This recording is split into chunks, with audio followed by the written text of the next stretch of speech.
안녕하십니까 여러분, 재간둥이 사이다 박준입니다. 자, 어제 윤석열로 추정되는 사람의 모습이 관저에 포착이 됐습니다. 뭐 이렇게 걷는 모습, 뭐 쉽게 흉내낼 수 없는 모습이기 때문에 윤석열로 보이는데, 자, 도피설 뭐 이런 것들이 언론 통해서 제기가 되니까 나왔던 거 아니냐 보여주기 위해서 내가 여기 있다, 뭐 그런 분석이 제기되고 있습니다. 그런 걸로 봤을 때는 윤석열 역시 관저 안에서 TV나 뭐 이걸 통해서 언론 상황도 파악하고 있는 것 같습니다.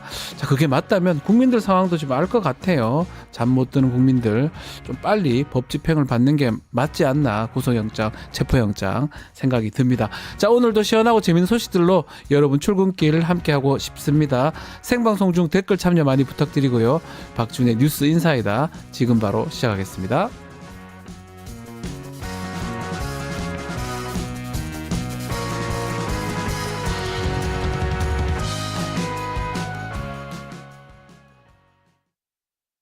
유튜브 구독하고 실시간 채팅과 댓글을 남기시면 매일매일 7,000TTCO를 드립니다. 참여 방법은 통통물 어플을 다운로드하고 회원가입과 로그인을 해주세요. 마이페이지에서 나의 회원 고유 번호를 복사해주세요. 유튜브 구독 후 실시간 채팅이나 댓글창에 고유 번호를 한 번만 입력하면 준비 끝! 지금 유튜브 채팅과 댓글 쓰기 참여하고 7,000TTCO 받아가세요. 바쁜 아침, 오늘 꼭 알아야 할 뉴스들 엄선해서 정리해드리겠습니다. 듣기만 해도 이해가 쏙 뉴스픽. 자, 오늘은 최하나 뉴스토마토 아나운서와 함께 이야기 나눠봅니다. 안녕하세요. 네, 안녕하세요. 네, 두 번째입니다. 네. 오늘은 미소를 좀 짓고 계십니다. 어제보다는 조금 한결 편해진 것 같습니다. 편하게 이제 해야 되는데, 네. 시국인 만큼 또 이렇게 뭐 우리가 계속 웃고 이렇게 할 수는 없습니다. 자, 윤석열 체포 얘기부터 먼저 해봐야 될 것 같습니다. 한남동 관저를 빠져나와서 의혹을 도피됐다, 이런 얘기가 있었는데, 어제 윤석열로 추정되는 인물 포착이 됐습니다. 네, 어제 오마이TV가 네. 공개한 이 유튜브 영상에는 낮 12시 53분쯤 윤석열 씨로 추정되는 인물이 경호관 추정 남성들과 이 관저 주변을 둘러보는 모습이 담겼습니다. 영상 속 인물은 지난 3일 경호처가 인간띠와 차벽으로 영장 집행을 막아선 3차 저지선 근처에 멈춰선 뒤 주변을 둘러봤습니다. 이 수행원 규모나 걸음걸이 등을 봤을 때 윤 씨와 흡사하다는 분석이 나왔는데요. 윤석열 씨는 탄핵소추안이 통과됐던 지난달 14일 관저에서 녹화한 담화 영상을 공개한 뒤 모습을 감췄습니다. 영상 속 윤석열 씨로 보이는 남성이 의도적으로 모습을 드러낸 건지 아니면 우연히 카메라에 잡힌 건지는 알 수 없습니다.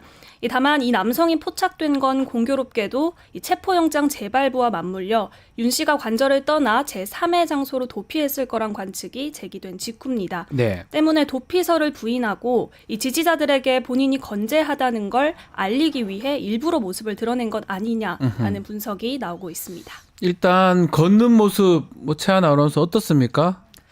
제가 저래 봤을 걷기 때, 어려워요. 일반 네, 사람들이 맞아요. 좀 들막거리며 걷고 막 지시 내리는 모습이나, 그리고 저 위치는 일단 보도된 바가 있거든요. 저기 계속 찍히는 모습을. 네. 근데 뭐 알고 지금 나온 상황 아닌가 이렇게 보이는데, 자, 그렇기 때문에 뭔가 도피설 이런 것들을 일축시키기 위해서 한 게 아니냐 이런 생각이 듭니다. 자, 그렇지만 대통령 이 영상 촬영한 오마이뉴스, 또 도피설 제기한 민주당 고발 조치를 한다면서요. 네, 이 대통령실과 경호처는 영상 속 남성이 윤석열 씨인지 네. 또 윤석열 씨가 관저에 있는지 여부는 확인해 줄 수 없다고 말을 했습니다. 그러면서 영상을 촬영한 오마이뉴스를 군사기지 및 군사시설 보호법 위반으로 고발 조치했는데요. 앞서 민주당은 윤 씨가 한남동 관저가 아닌 다른 곳으로 대피했을 것이라는 의혹을 제기한 바 있습니다. 네. 이 전현희 민주당 최고위원은 내란 숙에 윤석열이 이미 관저에서 도주했다는 제보들이 있다. 사실이라면 참으로 추하고 비겁한 모습이다라고 비판을 했고요. 또 안규백 민주당 의원도 이미 용산을 빠져나와 제3의 장소로 도피해 있다 들었다. 것이었다며 제보자는 군 관계자라고 말을 했습니다. 네. 여기에 대해 대통령실은 강하게 반박했습니다. 채널A 단독 보도에 따르면 대통령실 고위 관계자는 말도 안 되는 가짜 뉴스라며 법적 조치를 할 것이라고 밝혔는데요. 또 윤 씨 측 변호인도 도피썰은 악의적 선동이라며 황당한 괴담이다라고 반박했습니다. 그래 도피를 이게 무슨 고발거리가 되는지 궁금해요. 그럼 도피 안 했으면 그만인 거고 도피했다고 내부 제보가 있고 영장이 자꾸 불응하고 있으니까 이런 얘기들이 나오는 건데 이걸 뭐 고발한다니 나오면 되잖아요. 도망가고도 셀 것 같으니까 이런 얘기를 하는 것 같은데요. 자, 영장 집행, 뭐 1차 때는 실패를 했고, 2차 영장 집행 사실은 10일, 11일 얘기가 지금 나오고 있습니다.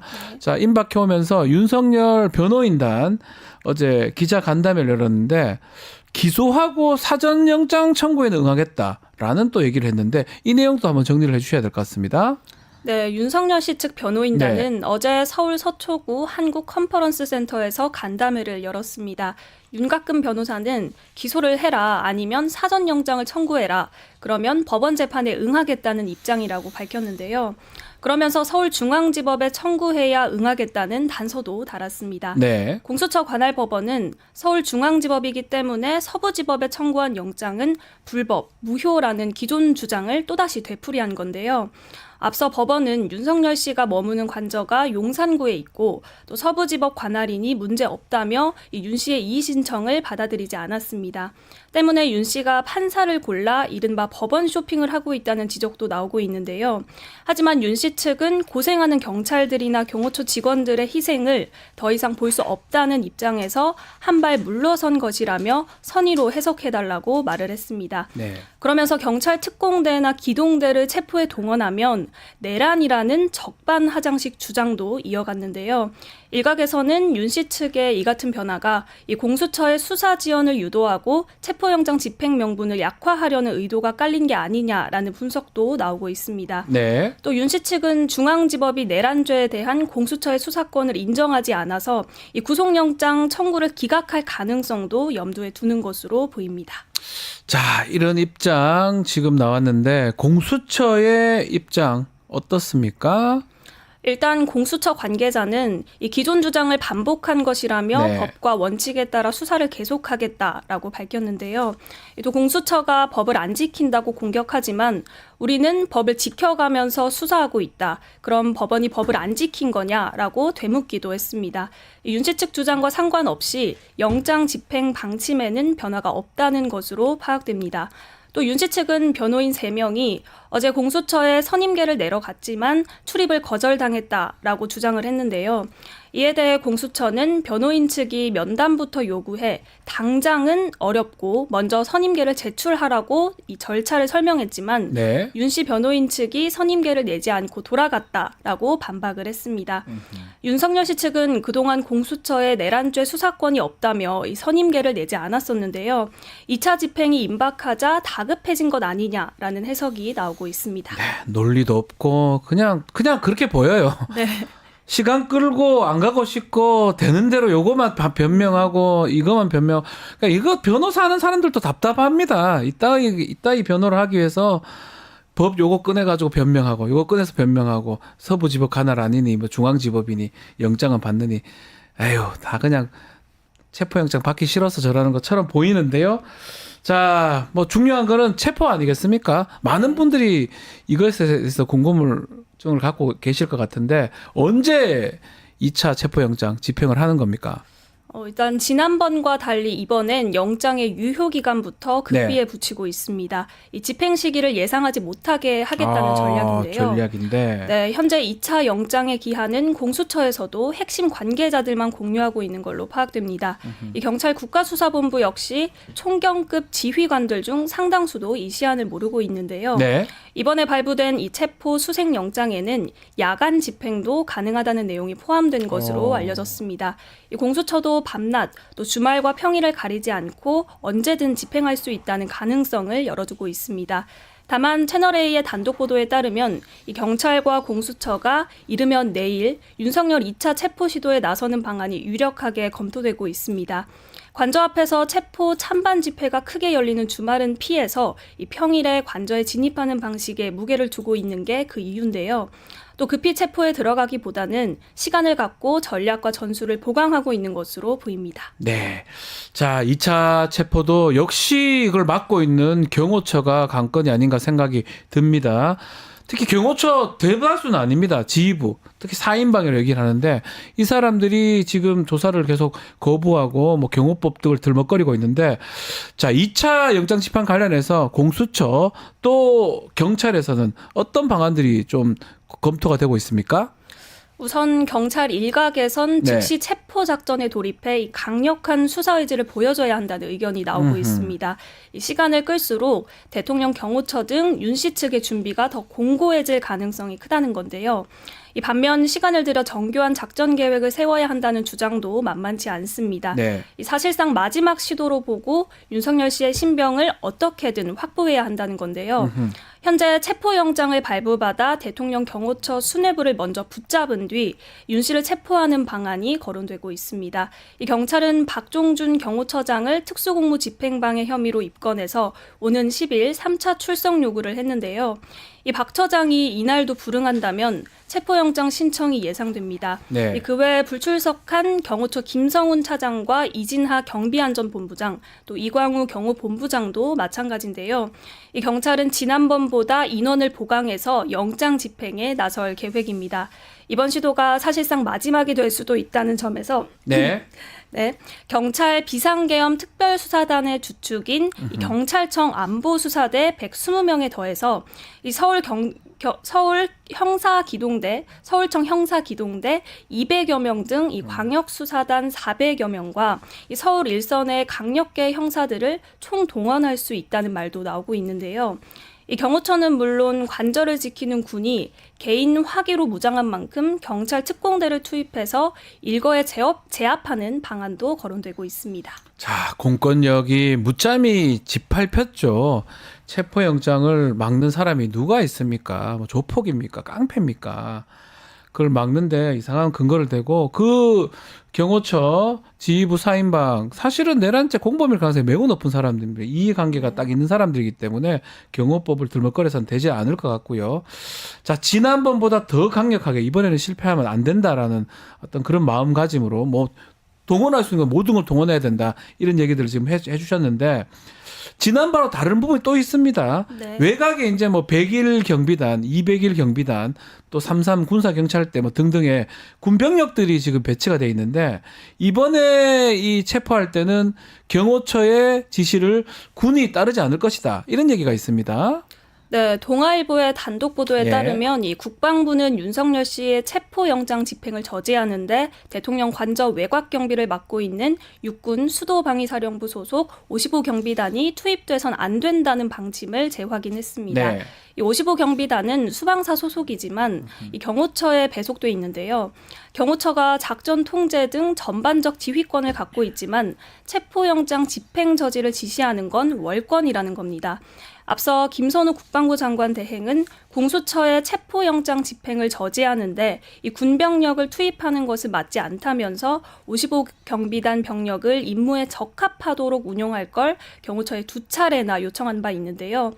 또 55경비단장에게는 경찰과의 물리적 충돌이 있어서는 안 된다는 지침도 내렸습니다. 네, 55, 33 군사경찰대 군대 병력들도 있고요. 또 경찰 병력들도 있습니다. 경찰은 경력이라고 표현을 하는데 100일, 200일 그러니까 외곽에 싸고 있는 경찰 경력들 또 군 부대 병력들은 아마 따르지 않을 겁니다. 그래서 결국 남은 거는 경호처의 직원들이에요. 직원들인데 결국 그 직원들도 공무원들이잖아요. 네. 본인들 공무원이고 뉴스도 볼 거고 생각도 할 건데 어느 걸 따라야 되는 게 맞는지 판단을 할 거예요. 그 4인방은 뭐 처장, 차장, 뭐 본부장 이런 사람들은 계속 얘기를 드리지만 관련자예요. 내란의 관련자이기 때문에 자기들을 위해서 경호를 하고 있는 상황으로 봐야 될 것 같고 윤석열 잡혀가면 자기들도 문제가 되니까 나머지 공무원들은 그렇지 않기 때문에 아마 좀 잘 판단을 해가지고 만약에 그걸 막는다 그러면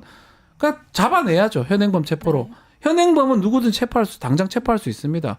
계속 특수공무집행 방해를 한다면 잡아서 드러내고 그래서 전진해서 윤석열을 본인이 쓴 말입니다. 끄집어 내야 되겠죠. 그렇게 하는 것이 공권력이 살아있고 법이 다 평등한 거 아니겠습니까? 누가 네. 이런 영장 앞에서 법원이 밟은 영장 앞에서 이상한 변명을 대고 안 나옵니까? 그러니까 뉴스 나오니까 거들먹거리면서 이렇게 돌아다니긴 하고 알겠습니다. 빨리 좀 이렇게 좀 해결되기를 바라면서요. 특검 이야기도 좀 해보겠습니다. 지난달 최상목 대행이 거부권 행사했던 쌍특검, 내란 특검, 또 그리고 김건희 특검법 이거 어제 재표결했는데 부결됐습니다. 네, 어제 있었던 이 국회 본회의에서 내란 특검법과 김건희 여사 특검법이 모두 부결됐습니다. 네. 이 내란 특검법은 찬성 198표, 반대 101표, 기권 1표가 나왔고요. 또 김 여사 특검법은 찬성 196표, 반대 103표, 무효 1표가 나왔습니다. 네. 이 가결 정족수가 200표라는 점을 봤을 때 각각 2표와 4표 차이로 부결된 건데요. 이 야당 192명 전원이 찬성표를 던졌다고 가정했을 때 국민의힘에서 내란 특검법 이탈표는 6표, 김여사 특검법은 4표가 나온 것으로 추정됩니다. 지난달 12일 본회의 표결 당시와 비교하면 내란 특검법은 이탈표가 1표 정도 늘었고 네. 김여사 특검법 이탈표 규모는 변동이 없습니다. 한편 더불어민주당은 쌍특검법 부결 직후 특검 추천권을 제3자에게 부여하는 내란 특검법을 9일 재발의하겠다고 밝혔습니다. 참 뭐 똑같은 방식 특검법 내놓으면 거부권 행사하고 부결되고 뭐 이렇게 또 제3자로 하면 뭐 그렇다고 합의할까요? 그냥 때를 쓰고 계속 안 하는 것처럼 보이는데 참 이만큼 민주주의가 어려운 것 같아요. 네. 자, 내란 특검법 두 표입니다. 딱 2표 차이로 부결이 됐는데 또 국민의힘 지도부가 이 표결 직전까지 이 표 단속을 했다는 얘기가 있습니다. 네, 권성동 국민의힘 원내대표가 이 쌍특검법의 본회의 재표결을 앞두고 네. 김사국 의원을 비롯해서 이 찬성 의사를 밝힌 의원들을 따로 찾아가서 이 쌍특검법에 찬성할 거면 탈당하라 이렇게 압박한 사실이 확인됐습니다. 김상욱 국민의힘 의원은 권 원내대표가 본회의장에서 나를 찾아와 당론을 따라야 한다. 따르지 않을 거면 탈당하라고 말했다라고 전했는데요.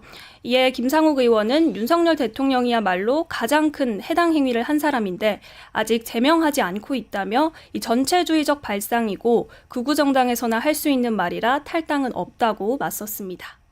알겠습니다. 자, 최 아나운서 오늘 고생했습니다. 네, 감사합니다. 저는 잠시 후에 대담한 대담으로 다시 돌아오겠습니다.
김용남 전 의원과 말씀 나눠보겠습니다. 안녕하십니까? 네, 안녕하세요.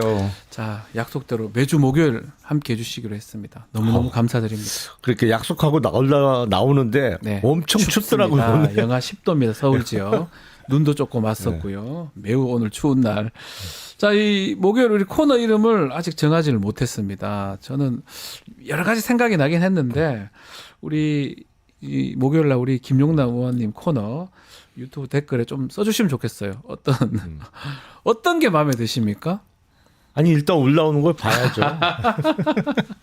용자, 남자 이름이 저는 그 쓰면 많이 나올 것 같거든요. 그렇죠. 예. 네. 아니 한자로도 제 이름이 맞습니까? 정말 용자의 남자 남자입니까? 아니, 용감할 아니죠? 용자예요. 죄송합니다. 예. 용감한 정말- 남자입니까? 예. 아 진짜입니까? 예. 단순해요 이름이. 오. 한자로 써놓으면 용용자가 왜 요거만 딱 가리면 예. 산에 남자 2개 있는 거예요. 오 대박. 그 용자가 남자 위에 쓰는 네. 그잖아요. 와 이름 좋습니다. 네. 요거 보고 용감한 남자 김용남 코너명을 좀 정해주시면 좋을 것 같습니다. 용감한 남자 바로 올라왔어요 지금. 알겠습니다. 자 유튜브 댓글 많이 부탁드리고요. 본격적으로 이야기 좀 나눠보겠습니다. 자, 이 체포영장 네. 1차 실패했고 또 2차 발부가 됐는데 아직까지 영장 집행이 안 되고 있습니다. 신병 확보가 이제 지연되고 있는 이 사태 어떻게 보고 계시는지요? 사실은 이미 네. 그 윤석열이라는 인물은 대통령직을 수행하기에는 매우 부적절해진 거예요. 아. 그러니까 비상계엄 선포, 내란 행위를 제외하더라도 네. 지금 벌어지고 있는 상황만 봐도 대통령이면요. 특히 이제 법의 날이 있잖아요. 네. 법의 날뿐만 아니라 대통령이 강조할 수 있는 이슈는 몇 개 안 돼요. 법은 만인에게 평등하다. 평등하다. 법 잘 지켜야 된다. 그래야 우리가 더욱 선진국 된다. 뭐 이런 얘기를 비롯해서 할 수 있는 얘기가 한정되어 있는데 네. 그런 얘기가 가능하다고 보세요? 앞으로는 어렵게. 그러니까 사실 그러니까 이게 뭐 다들 모든 국민이 콧방귀 끼지 않겠어요? 너나 잘하세요. 네. 그럴 수밖에 없는 상황이죠. 근데 이게 아무래도 현직 대통령 물론 직무정지는 됐습니다만 대통령직에 있다 보니까 여러 가지 인적 물적 그 서포트 시스템은 그냥 있는 거잖아요. 네. 일을 안 할 뿐이지. 그리고 이게 확실히 어떤 가짜 뉴스 내지는 거짓 정보 같은 게 일부에선 분명히 먹히는 것 같아요. 네. 그러니까 복귀 가능성 있는 거 아니야? 이렇게 생각하는 사람들이 실제로 있더라고요. 근데 안 잡히니까 그런 생각을 또 하는 것도 그렇죠. 있겠네요. 네. 예. 여전히 대통령 관저에 머물고 있고 또 변호인들을 통해서 메시지를 내고 네. 뭐 이런저런 말도 안 되는 얘기인데 거짓 주장을 계속 하다 보니까 그래? 그러면 뭐 수사가 문제가 있나? 그래서 결국에 그러면 진짜 복귀하나? 이렇게 생각할 수 있는 상황을 계속 만들기 위해서라도 구속되면 안 되는 거죠. 본인 입장에서는. 하지만 국가 전체적으로 보면 법 질서가 지금 완전히 엉망이 되고 있는 거예요. 드러난 사실이 너무 많지 않습니까? 김용현 전 장관 공소장도 있고 사령관들 공소장도 있고 우리가 또 다 봤고 네. 목격을 했습니다. TV나 이런 걸 통해서 직접 현장에 있던 사람도 있고 그런 상황에서 끝까지 저렇게 버티고 앉아 있고 또 자신들의 지지자한테 그런 메시지 주려고 저게 있는 거 그게 리더로서 정말 그게 기본이 되는 건가 싶은 생각이 많이 들거든요. 그 현대 민주주의의 특히 선거라는 제도는 최악을 피하기 위한 제도잖아요. 네. 예를 들어서 옛날 같이 뭐 핏줄에 의해서 왕이 된다든지 그러면 그 핏줄이라는 이유 때문에 아무리 나쁜 짓을 해도 어쨌든 왕으로 군림을 상당 기간 하고 뭐 네. 가끔 그러다가 밀란도 일어나고는 했습니다만 근데 어쨌든 그런 최악의 경우를 피하고자 우리가 임기를 정해놓고 선거로 뽑는 건데 네. 가끔은 선거 결과가 최악의 결과를 만들어내는 경우도 분명히 있긴 있어요. 그러니까 지금 우리가 그거를 경험하고 있는 거고 다른 나라에도 있었죠. 뭐 독일의 히틀러나 이런 그렇죠. 사람들도 히틀러도 당선된 겁니다. 우리 잘 그럼요. 모르는지 네. 한 표인가 몇 표차로 당선된 네. 거예요. 그 사실은. 쿠데타에서 집권한 게 아유, 아니에요. 전혀요. 히틀러가 선거로 국민들이 당선된 뽑아준 거예요, 네. 사실은. 가끔 그 선거 제도가 그런 최악의 결과를 만들어낼 때가 있죠. 네. 자, 이런 상황인 것 같은데 이러다 보니까 문제는 윤석열이 혹시나 도피한 거 아니냐 이런 도피설도 제기가 됐는데 뭐 민주당 의원들 뭐 제보 받았다고 하는 건데 이건 어떻게 보셨습니까? 글쎄요. 근데 네. 얼굴이 알려져 있어서 아. 도피해서 어디 숨어 있기가 쉽지 않을 쉽지 거려. 않죠. 그래서 쉽지 않죠. 예. 뭐 해외 망명 가능성 이외에는 근데 우리가 초반에 왜 성남 비행장에서 대통령 경호기 전용기 떴다고 난리가 났잖아요. 연습 비행했는데 그때 떴다고 난리가 났었어요. 예, 난리가 났었죠. 예, 예. 근데 연습 비용 저는 뭐 100% 순수하게 받아들여지지는 않습니다만 예, 어쨌든 전용기가 뜨지 않으면 어디 도피는 쉽지 않겠죠. 그 전에 뭐 저축은행 회장이 저축은행 부도 난 이후에 밀항을 기도했던 적은 있죠. 네. 배를 타고 이제 네. 중국으로 가려고 그러다 잡혔는데 잡혔죠.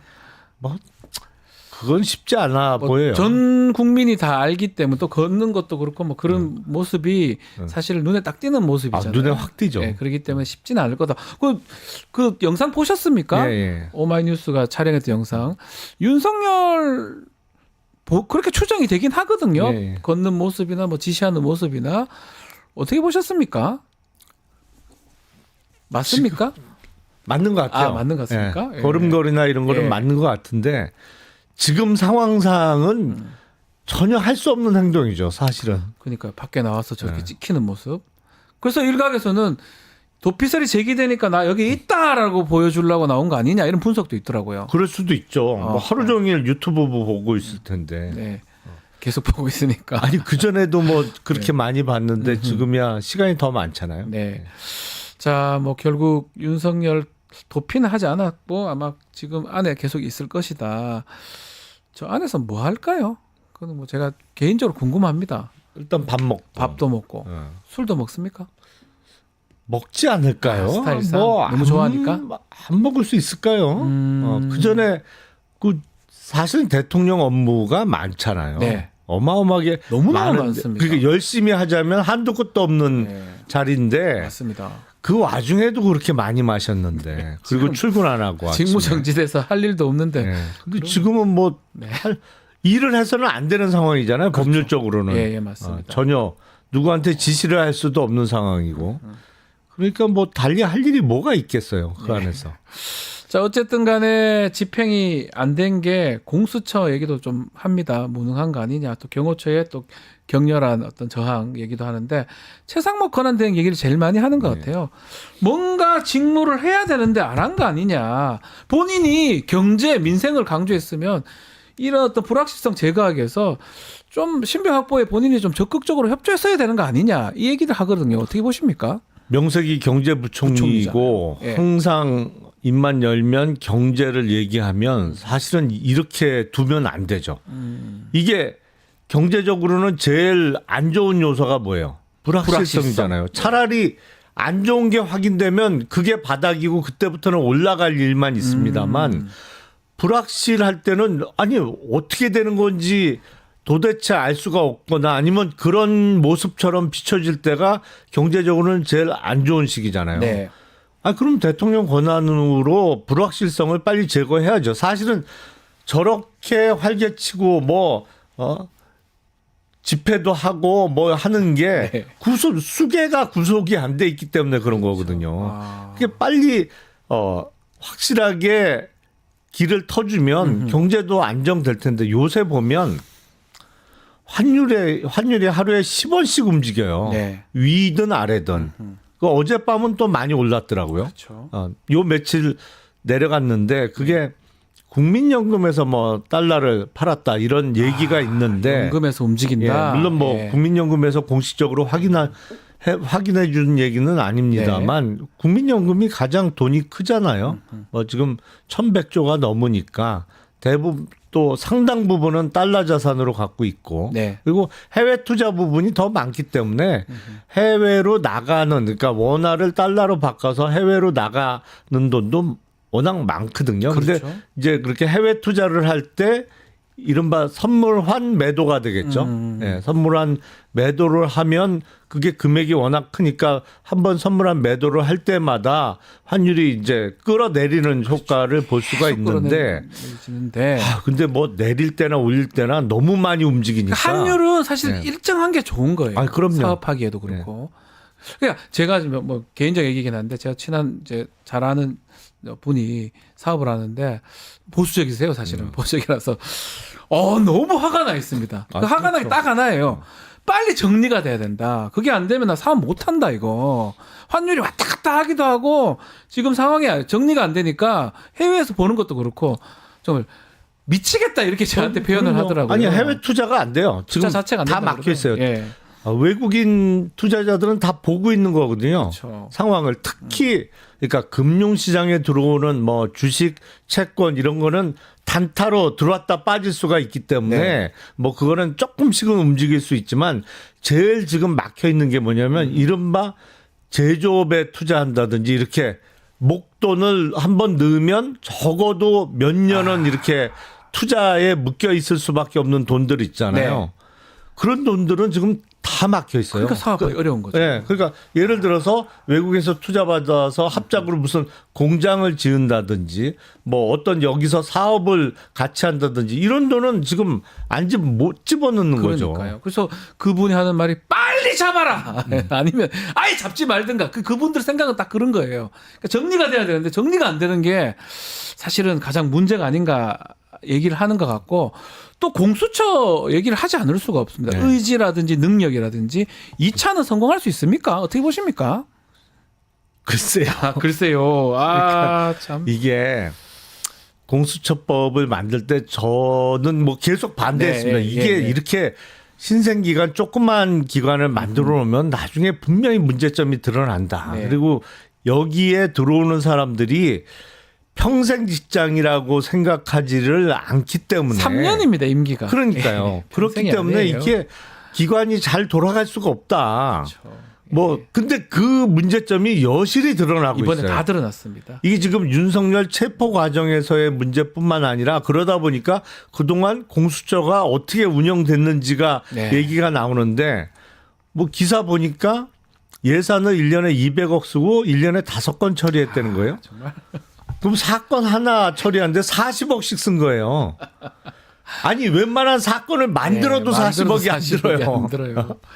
참 서글픈 상황이에요. 뭐 그러니까 이게 이게- 인력이나 네. 예산이 적어서 그런 것도 있지만 어쨌든 간에 이거를 이번에 하는 거 보면 정말 공수처의 또 존립까지 또 얘기가 될 것 같기도 합니다. 그러니까 그 민주당에서는 본인들이 주도해서 뭐 그 밀어붙여서 공수처를 만들다 보니까 네.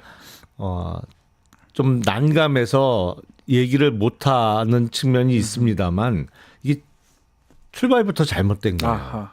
이 공수처 얘기를 좀 들어보면 임기가 3년이잖아요. 네. 근데 일단 3년 동안은 인사 이동은 없어요. 네.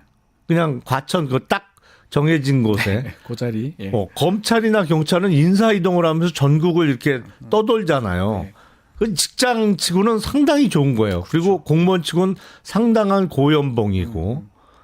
근데 임기 3년 그리고 연임하면 6년인데 공수처장은 또 임기로 계속 바뀌잖아요. 네. 그리고 외부에서 오는 사람이란 말이야. 거기 있던 사람이 아니고 명령이나 지시가 안 전혀 안 먹힌대요. 먹히겠죠. 예. 전혀 안 먹히고. 들을 필요도 없는 거예요, 네. 사실은. 그리고 죄송한 야 얘기지만. 이제 좀 예. 처리해라. 사건 좀 빨리빨리 처리하고 좀 일 좀 해라고.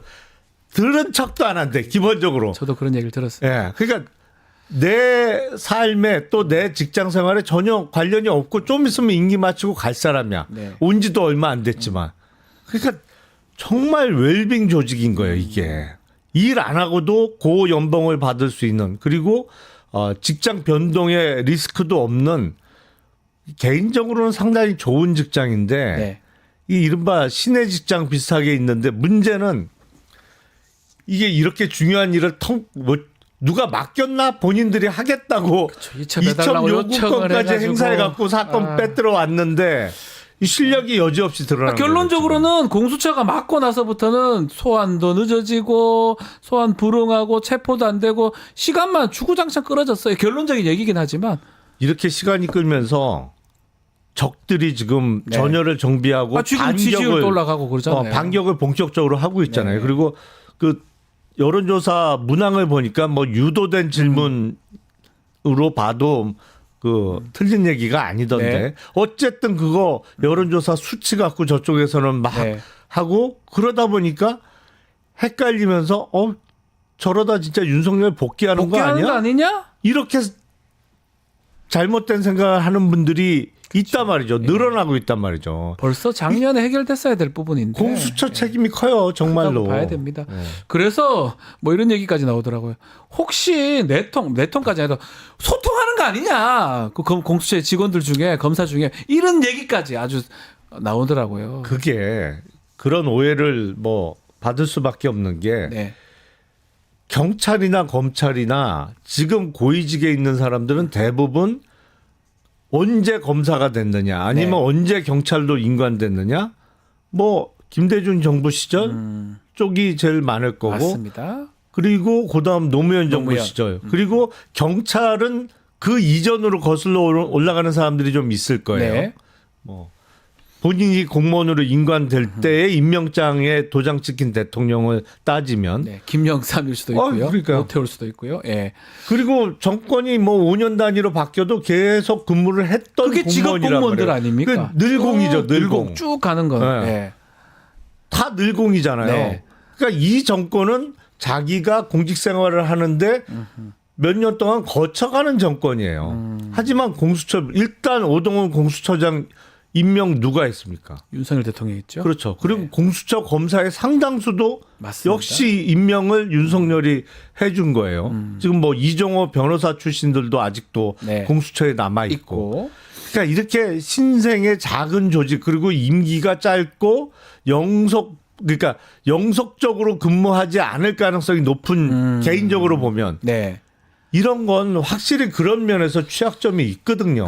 그렇게 보여요, 분명히. 네. 그래서 뭐 일단 요번에 만약에 성공을 했었으면 또 2차를 성공한다면 뭐 그런 어떤 의문점, 의구심이 좀 그래도 없어질 수 있겠지만 지금 단계에서는 상당히 공수처 책임이 매우 크니까 이런 말씀을 하는 겁니다.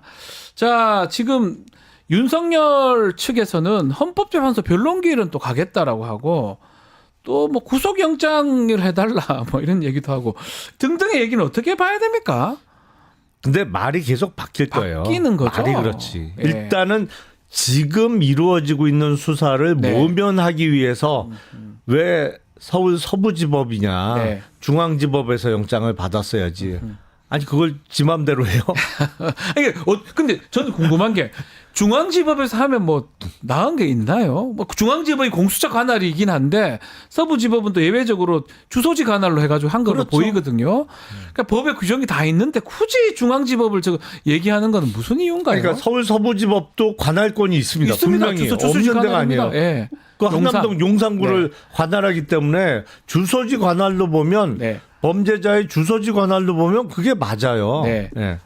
그런데 왜 중앙지법이냐? 일단 서부지법에서는 두 번에 걸쳐서 체포영장을 발부를 해줬잖아요. 판사가 달랐어요. 또 보면 아니 그러니까 보면. 보통 네. 영장전담 판사 두 두 명이 명이 번갈아 있는데, 가면서 보는데 예. 둘 다 발부가 됐단 발부가 된 말이에요. 거죠. 예. 구속영장이 청구되면 역시 발부될 가능성이 높아요. 아 그런 의미에서. 근데 중앙지법은 이 사건과 관련해서는 판단을 한 적이 없잖아요. 적어도 윤석열과 관련해서는. 그리고 영장 판사가 많죠. 서부지법보다 많습니다. 그러니까 경우의 수가 훨씬 많아요. 아이고 참. 그러니까 확률을 보는 거죠. 그때 네. 이게 참 그렇다고 뭐 확신을 하는 건가요? 이 수사를 자기 마음대로 받을 수 그렇죠. 있나요? 확실하진 않죠. 근데 이른바 법원 쇼핑을 네. 주장하는 것이고 헌재 탄핵 심판은 출석하겠다고 얘기했다가 네. 최근에 또 얘기가 바뀌었잖아요. 예. 신변의 안전이 경호. 확보되면 그러니까 헌재 출석했다가 체포되지 않는다는 보장이 되면 출석하겠다로 얘기를 바꿨어요. 네. 아니 그걸 자기 마음대로 해요. 그 헌법재판소 말씀 나왔으니까 좀 더 질문 드려보면 헌법재판소가 이례적으로 좀 빠르다고 좀 느낌이 오거든요. 그리고 변론기일을 벌써 5차까지 다 잡아놨습니다. 2월 네. 4일까지. 상당히 빨리 전개될 수도 있고 윤석열 측이 특히 대통령 직접 나간다는 얘기도 있는데 직접 나가든지 안 나가든지 진행은 쪽지 될 가능성이 높지 않을까요? 아, 그렇죠. 사실은 작년 연말에 준비기를 한 번 했고 네. 1월 3일 2차 준비기를 잡아놓은 상태에서 2차 준비기일이 열리기 전에 제가 아마 이번이 마지막 준비기일이 될 것 같다. 왜냐하면 네. 준비기일에 더 이상 할 게 없어 보인다. 왜냐하면 1차 준비기일에 그 정영식 재판관의 워딩이 있잖아요. 네. 공지의 사실이다. 공지 사실이다. 나도 뉴스 다 봤다. 맞지 않느냐? 예. 예. 그러니까 할 게 없는 거예요. 준비기일에서 별도로. 그래서 1월 3일 2차 준비기일 끝나면 바로 본기일 잡힐 것 같다라고 말씀을 드렸는데 예상대로 지금 본기일이 잡혔어요. 그리고 헌법재판소가 2월 초까지 5번에 걸친 기일 지정을 미리 한 거는 뭐냐면 지금 이른바 윤석열 측의 뭐 축구로 따지면 침대 축구를 축구. 보고 있잖아요. 예. 뭐 나오라 그래도 안 나오고 무조건 뭐 버티고 그러니까 법의 어떤 질서 내지는 사법부의 어떤 그 지위나 이런 거를 따르지 않겠다는 의사가 너무 명백해 보이기 때문에 네. 본기일 연 다음에 본기일 끝나기 전에 다음 기일 잡고 이런 거보다는 뭐 미리 본기일을 5회에 걸쳐서 쫙 잡아놓고 너 나오든지 말든지 재판한다 그냥. 사법 질서에 따르든지 말든지 우리는 우리 스케줄대로 간다. 예. 이걸 보여준 거죠. 쫙 보여주고 나니까 그 다음에 전략이 바뀌었어요. 네네. 어떻게 바뀌었어요? 민주당하고 헌재하고 내통한 거 아니냐. 예. 뭐 미리 사전에 교감이 있었던 거 아니냐. 그러면서 헌재의 권위나 이거를 공격하기 시작했어요. 그리고 뭐 의원님 잘 아시겠지만 극우 보수 유튜버가 거진 지금은 헌법재판소를 공격하고 있어요. 그렇죠. 엄청 공격을 하고 있습니다. 그러니까 왜냐하면 스케줄대로 쭉 가겠다는 의사를 밝히니까 이렇게 되면 안 되거든. 네네. 그러니까 이제 급기야는 나중에는 헌재에서 탄핵 결정이 나더라도 그걸 인정하지 않을 것 같아요. 약간 빌드업일 수도 있는 거네요. 인정하지 않기 위해서. 예. 그리고 그러면서 그때 가면 헌재가 다 민주당 편이라 이렇게 됐다. 이게 탄핵 안 당할 건데 헌재하고 민주당하고 내통하고 교감해서 윤석열 탄핵시키고 이재명 대표를 대통령 만들어주기 위한 작업의 일환이었다. 뭐 이런 말도 안 되는 억지 주장을 할 것 같아요. 네. 보나 마나. 자, 이런 상황이면 뭐 정영식 재판관은 사실은 윤석열 직접 임명했고 본인이 임명했죠. 대통령 몫으로. 측근 뭐 되게 잘한다 뭐 이런 얘기도 있었는데 어쨌든 간에 이분이 주심이 되면서 상당히 빨리 하려고 하는 거는 그걸 봤을 때는 이게 탄핵 심판 자체가 되게 빨리 진행돼서 2월이나 뭐 2월 말이나 3월 초에 결론이 날 수도 있겠네요. 아니 이거는 빨리 할 수밖에 없고 왜냐하면 불확실성을 빨리 해소해 줘야 대한민국이 안정을 찾을 수 있고 지금 사실은 경제뿐만 아니라 안보 외교적으로도 불안한 상태잖아요. 네. 1월 20일 트럼프 대통령 취임식이 있습니다만 우리나라에서 누가 가요 지금? 의원 몇 명 가겠다는 거예요. 뭐 거기 의원 가봤자 대접도 못 받아요. 솔직히.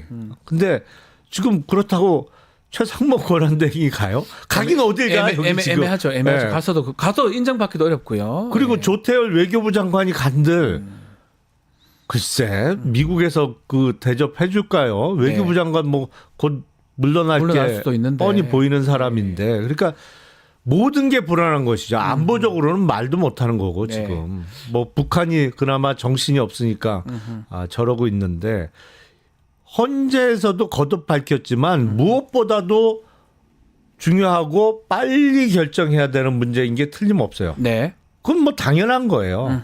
그리고 헌재에서 미리 결론을 정해놓지는 않습니다만 탄핵 사유에 들어가는 대부분의 사실이 이른바 공지의 사실이란 말이죠. 그리고 12월 3일 날 밤에 비상계엄 선포했고 다 봤던 내용. 계엄군이 국회에 들어갔고 선관위도 갔고 그리고 이런저런 거기에 내란에 참여한 장성들의 그 공소장에 무슨 불법 체포, 감금 고문객이 다 들어 있었고. 네, 맞습니다. 그런 거잖아요. 네. 이게 오래 걸릴 일은 절대 아니거든요. 빨리 진행이 될 것이다. 자, 그 상황에서 어제는 또 눈여겨보는 게 쌍특검법 사실은 재표결됐는데 역시 부결됐습니다. 2표, 4표 차이로 부결됐는데 국민의 의원들은 왜 이렇게 투표를 하는 겁니까? 그러니까 그 국민의힘 중에 이른바 네. 실세, 친윤, 신윤 이렇게 불렸던 대표적인 사람이 이제 이철규 의원 같은 네. 경우죠. 운명 공동체예요.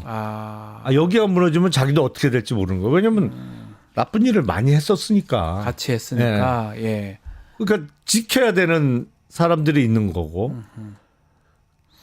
초선들은 그런 사람이 드물겠죠. 왜냐면 배지 단지 몇 달 얼마 안 되지도 됐으니까. 않았고 뭐 나쁜 일을 함께 할 기회가 아직은 없었던 일을 할 기회가 사람들이 없었습니다. 많았는데 예. 왜 저러냐? 그 부하내동하는 거예요.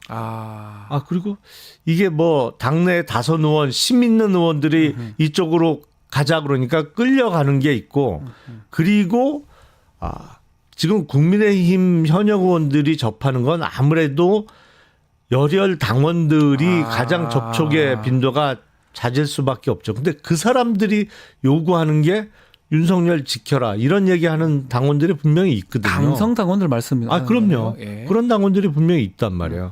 그러다 보니까 끌려가는 측면이 있는 거고 누가 한여름에 양떼들 얘기하던데 양이 털이 많잖아요. 네. 안 그래도 더운데 한여름에 얼마나 덥겠어요. 네. 근데 한여름에도 양떼는 모여 있다는 거예요. 물론 모여 있으니까 떼지. 그러니까 각자 이렇게 떨어져 있지 않는다는 거예요. 왜냐하면 각자 혼자 이렇게 좀 떨어져 있으면 불안하니까. 그래서 더워 죽겠는데도 뭉쳐 있다는 거예요. 그러니까 지금 국민의힘 의원들이 딱 그런 케이스죠. 그 중에 지금 김상호 의원한테 권성동 원내대표가 너 탈당해라. 이런 얘기가 지금 권유했다는 얘기가 나오거든요.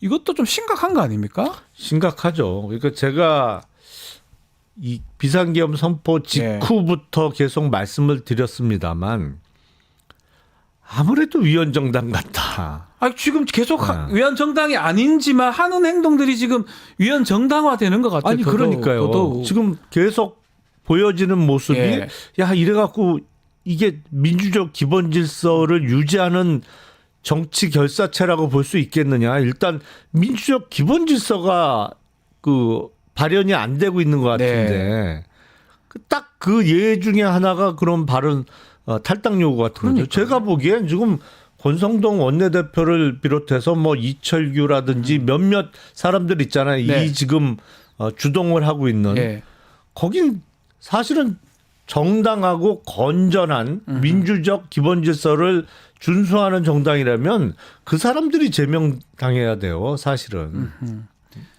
아니 내란범을 옹호하는 게 말이 돼요. 그러니까요. 그나마 한동훈 대표가 있었을 때 그나마 기회가 있었는데 한동훈 대표가 나가고 더 지금 친윤들을 일색이 된 것 같습니다. 그러니까요. 그 오늘 보도 중에 또 눈에 띄는 게 맹윤도 있고요. 들어보셔서 맹윤, 찐윤, 친윤, 멀윤, 뭐 반윤 이렇게 있는데 맹윤이 맹목적으로 윤석열 지지하는 사람들을 말하는 것 같아요. 윤상현, 김민전 이렇게 분류해놨더라고요. 논리도 없어요 여기는. 이게 분화는 되는 것 같아요. 반윤이나 멀윤도 좀 있는 것 같고요. 예컨대 주호영 의원 같은 뭐 5선 중진이잖아요. 이 의원은 뭐 별다른 말 안 하는 거 보면 아주 반윤은 아닌데 조금 멀찍이 떨어져 있는 것 같기도 하고요. 약간은 108명의 국민의힘 의원들이 분화되고 있는 모습입니다. 그렇죠. 생각이 있다고 하면 좀 이 상황에서 누가 친윤을 하겠어요. 생각이 없거나 생각이 잘못됐으니까 그걸 하고 있는 거죠. 근데 글쎄 멀윤도 이 정도 상황이면 당연히 반윤이 맞죠. 반윤이 맞는데. 내란 수계 측에 쓰면 안 되는 거고 그걸 방관하는 것도 옳지 않죠, 사실은. 자, 지금 이 탄핵하고 다 겹치면서 뭐 하여튼 경제가 많이 어려운데 좀 마무리하기 전에 질문 한번 드려봐야 돼. 개혁신당 얘기도 지금 이게 좀 사실 다른 것 때문에 보도가 안 될 뿐이지. 이것도 참 내용을 좀 겪는 것 같기도 해요. 어떻게 좀 안에 계시니까.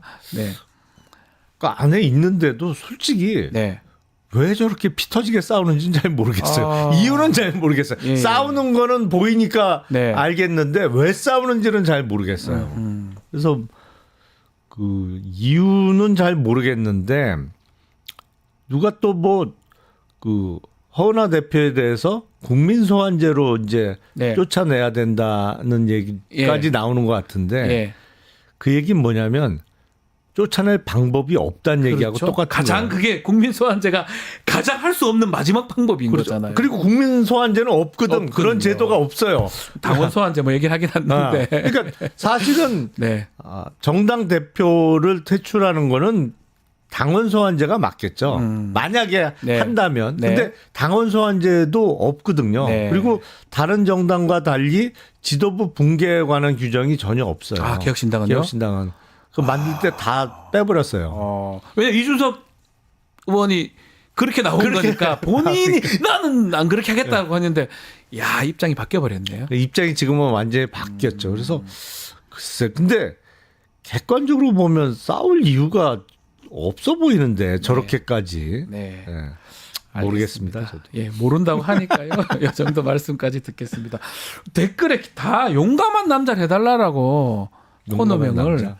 김용남 용감한 남자 계속 얘기를 하고 있으니까요. 괜찮겠습니까? 아, 그렇게 하시죠. 자, 다음 주 목요일 용감한 남자로 다시 만나 뵙겠습니다. 김용남 의원과 말씀 나눴습니다. 감사합니다. 예, 감사합니다.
시사 맛집 이슈 삼합 시간입니다. 오늘도 김필성 변호사, 신준 변호사 함께하겠습니다. 안녕하십니까? 네, 안녕하세요. 네, 자 이슈 삼합 공식 질문 먼저 들어가겠습니다. 한 주 동안 어떤 정치 이슈에 또 관심을 가지셨는지 먼저 신준 변호사님부터요. 네, 그 윤석열, 네. 그 내란 숙의 피의자 윤석열 대통령, 현직 대통령이죠. 네. 대통령의 초등학교, 대학교를 같이 다닌 친구로 알려진 그 이철우, 연세대 이철우 교수가 60년직이라고 네, 하더라고요. 60년직. 연세대 이철우 교수가 윤 대통령을 향해서 극우 세력의 수괴가 될 줄을 몰랐다라고 표현을 하면서 그러니까요. 지금 민주주의를 파괴하려는 극우 세력이 재편성되고 있다. 그리고 윤석열은 그 극우 세력의 수괴였다. 극우 세력. 네. 아, 저렇게 표현하는 게 쉽지가 않을 것 같아요. 극우, 보수도 아니고 극우 세력의 우두머리. 내란 수계, 극우 세력 수계. 이렇게 표현한 거네요. 이게 좀 눈여겨볼 필요가 있는 게요. 네. 저도 이제 좀 이따 이제 관련 오늘은 이제 얘기하면서 그런 얘기를 좀 해볼까 싶은데 네. 지금 국민들이 너무 이제 뻔뻔하게들 나오니까 네. 뭐가 기준이고 뭐가 법이고 뭐가 상식인지가 흔들릴 정도까지 온 것 같아요. 근데 네. 지금 아무리 친구고 아무리 가까운 사이라고 하더라도 지금 더 이상 이거를 객관적으로 평가하는 것에 있어 이론의 여지가 없는 상황인 거거든요. 그러니까 지금 이철우 교수도 지금 이렇게 말씀하시는 건데 여기에 대해서 국민들이 이게 좀 놀라울 게 아니라 이게 정상적 반응입니다. 네. 이렇게 봐야 되는 게 맞고요. 예. 뭐 아무리 친하다고 아무리 친구라고 하더라도 살인죄를 저질렀으면 거기에 대해서 처벌받는 것에 대해서 뭐 이렇게 문제가 있다거나 이렇게 말할 수 없는 것처럼 네. 이게 지금 내란이라는 게 훨씬 더 중요하고 헌법정에서 가장 중요한 범죄 중에 하나잖아요. 네. 그러니까 이런 범죄를 저지르는 게 명백한 상황에서 이거를 지금 뭐 이런저런 이유로 마치 아무 죄도 없는 것처럼 또는 뭐 논란이 있는 것처럼 만드는 것에 지금 이분이 어쨌든 학자니까 학자로서 말씀하신 거로 보는 게 맞는 거예요. 그나마 이철우 교수는 합리적으로 그렇게 말하는 것이 이렇게 그렇죠. 보시는 거군요. 그렇죠. 이철우 교수는 그야말로 보수주의 이종찬 강복회장 아들. 네, 그렇죠. 네. 이종찬 광복회장의 아들이고 네. 그리고 이종찬 광복회장은 당시에 윤석열 후보 2021년에 윤석열 후보를 도왔던 네. 분이에요. 그렇기 때문에 어떻게 보면 보수 세력이라고 볼 수 있는데 그럼에도 불구하고 2021년도부터 이철우 교수는 그의 언동이라든지 그의 행동 이런 걸 보면은 폭력적이라는 걸 느꼈다. 근데 이렇게까지 극우 세력 그리고 이 부정선거라는 것은 허튼 소리라고만 생각을 했는데 네. 거기에 이렇게 준동이 되어서 민주주의를 파괴하려는 극우 세력의 수계까지 된 것은 너무나 지금 뭐 개탄스러운 일이다라고 자신의 페이스북에 글을 남긴 거예요. 네. 그러니까 이게 어떤 뭐 민주당 예를 들면 민주당이라든지 지금 이렇게 뭐 민주당이 입법 독재, 입법 폭력 뭐 이런 이야기를 하면서 그런 것 때문에 비상기업을 한 게 아니고 지금 하고 있는 이런 행태라든지 이런 네. 비상계엄이라는 거는 그야말로 극우 중에 극우 세력이 지금 난동을 부리는 것이다. 이렇게 보는 것이 정확하다는 거죠. 가장 친한 친구 역시 네. 그렇게 판단을 하고 있었다고 보도됐습니다. 본인 SNS 썼으니까요. 자, 김필성 변호사님 어떤 뉴스, 어떤 이슈에 관심을 가지셨을까요? 예, 어제였던 것 같은데요. 네. 이제 저기 윤곽근 변호사.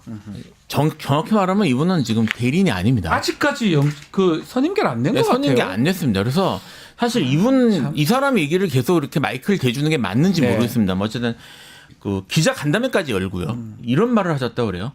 기소되거나 구속영장 청구하라 재판 응할 것. 제가 일단 뭐 내용을 보면은 무슨 여기 어느 법원 뭐 중앙지법에 하면은 응항했다. 뭐 국민들의 무슨 뭐 그런 걸 감안을 해서 재판 절차에 응하겠다 이렇게 얘기하는데요. 네. 여기 다 변호사님이시잖아요. 네, 여기 3명의 변호사입니다. 네. 동갑내기 변호사가 네. 함께 하고 구속영장 있습니다. 청구하면은 나가야 됩니다. 영장 실질서 하잖아요. 네. 안 나가면 방어권 포기하는 거고 구속됩니다. 바로 구속돼요. 그러니까 나가야 돼요. 자기 그 이익을 위해선. 네. 기소되면 법정에 안 나갑니까? 나가야죠. 그러니까 지금 이거든요. 들어보면 뭐 당연한 소리를 하고 있어. 그러니까 당연한 얘기를 하네요. 그러니까 이게 당연한 얘기를 마치 지금 큰 선심 써서 네. 국민을 위해서 내가 안 해도 되는데 이걸 내가 해주겠다는 식의 얘기를 하고 있는 거예요. 그러니까 이게 지금 윤곽근 변호사는 다시 얘기하지만 법적으로 대리인이 아닙니다. 네. 소송 대리 지금 아직 선임기가 안 나왔기 때문에 법적으로 그렇게 말할 권한이 없는 사람이 네. 지금 기자를 모아놓고 앉아서 이게 법원에서 진행을 하면 원래 내가 안 나가도 되는데 선심서서 나가겠다는 식으로 얘기를 한 거예요. 이거에 대해서 그냥 언론에서 받아서 그냥 씁니다. 그럼 국민들이 어떻게 생각할 수밖에 없냐면요. 이게 안 나와도 되는 거보다. 근데 대통령이 큰맘 먹고 나가주는 것 같다.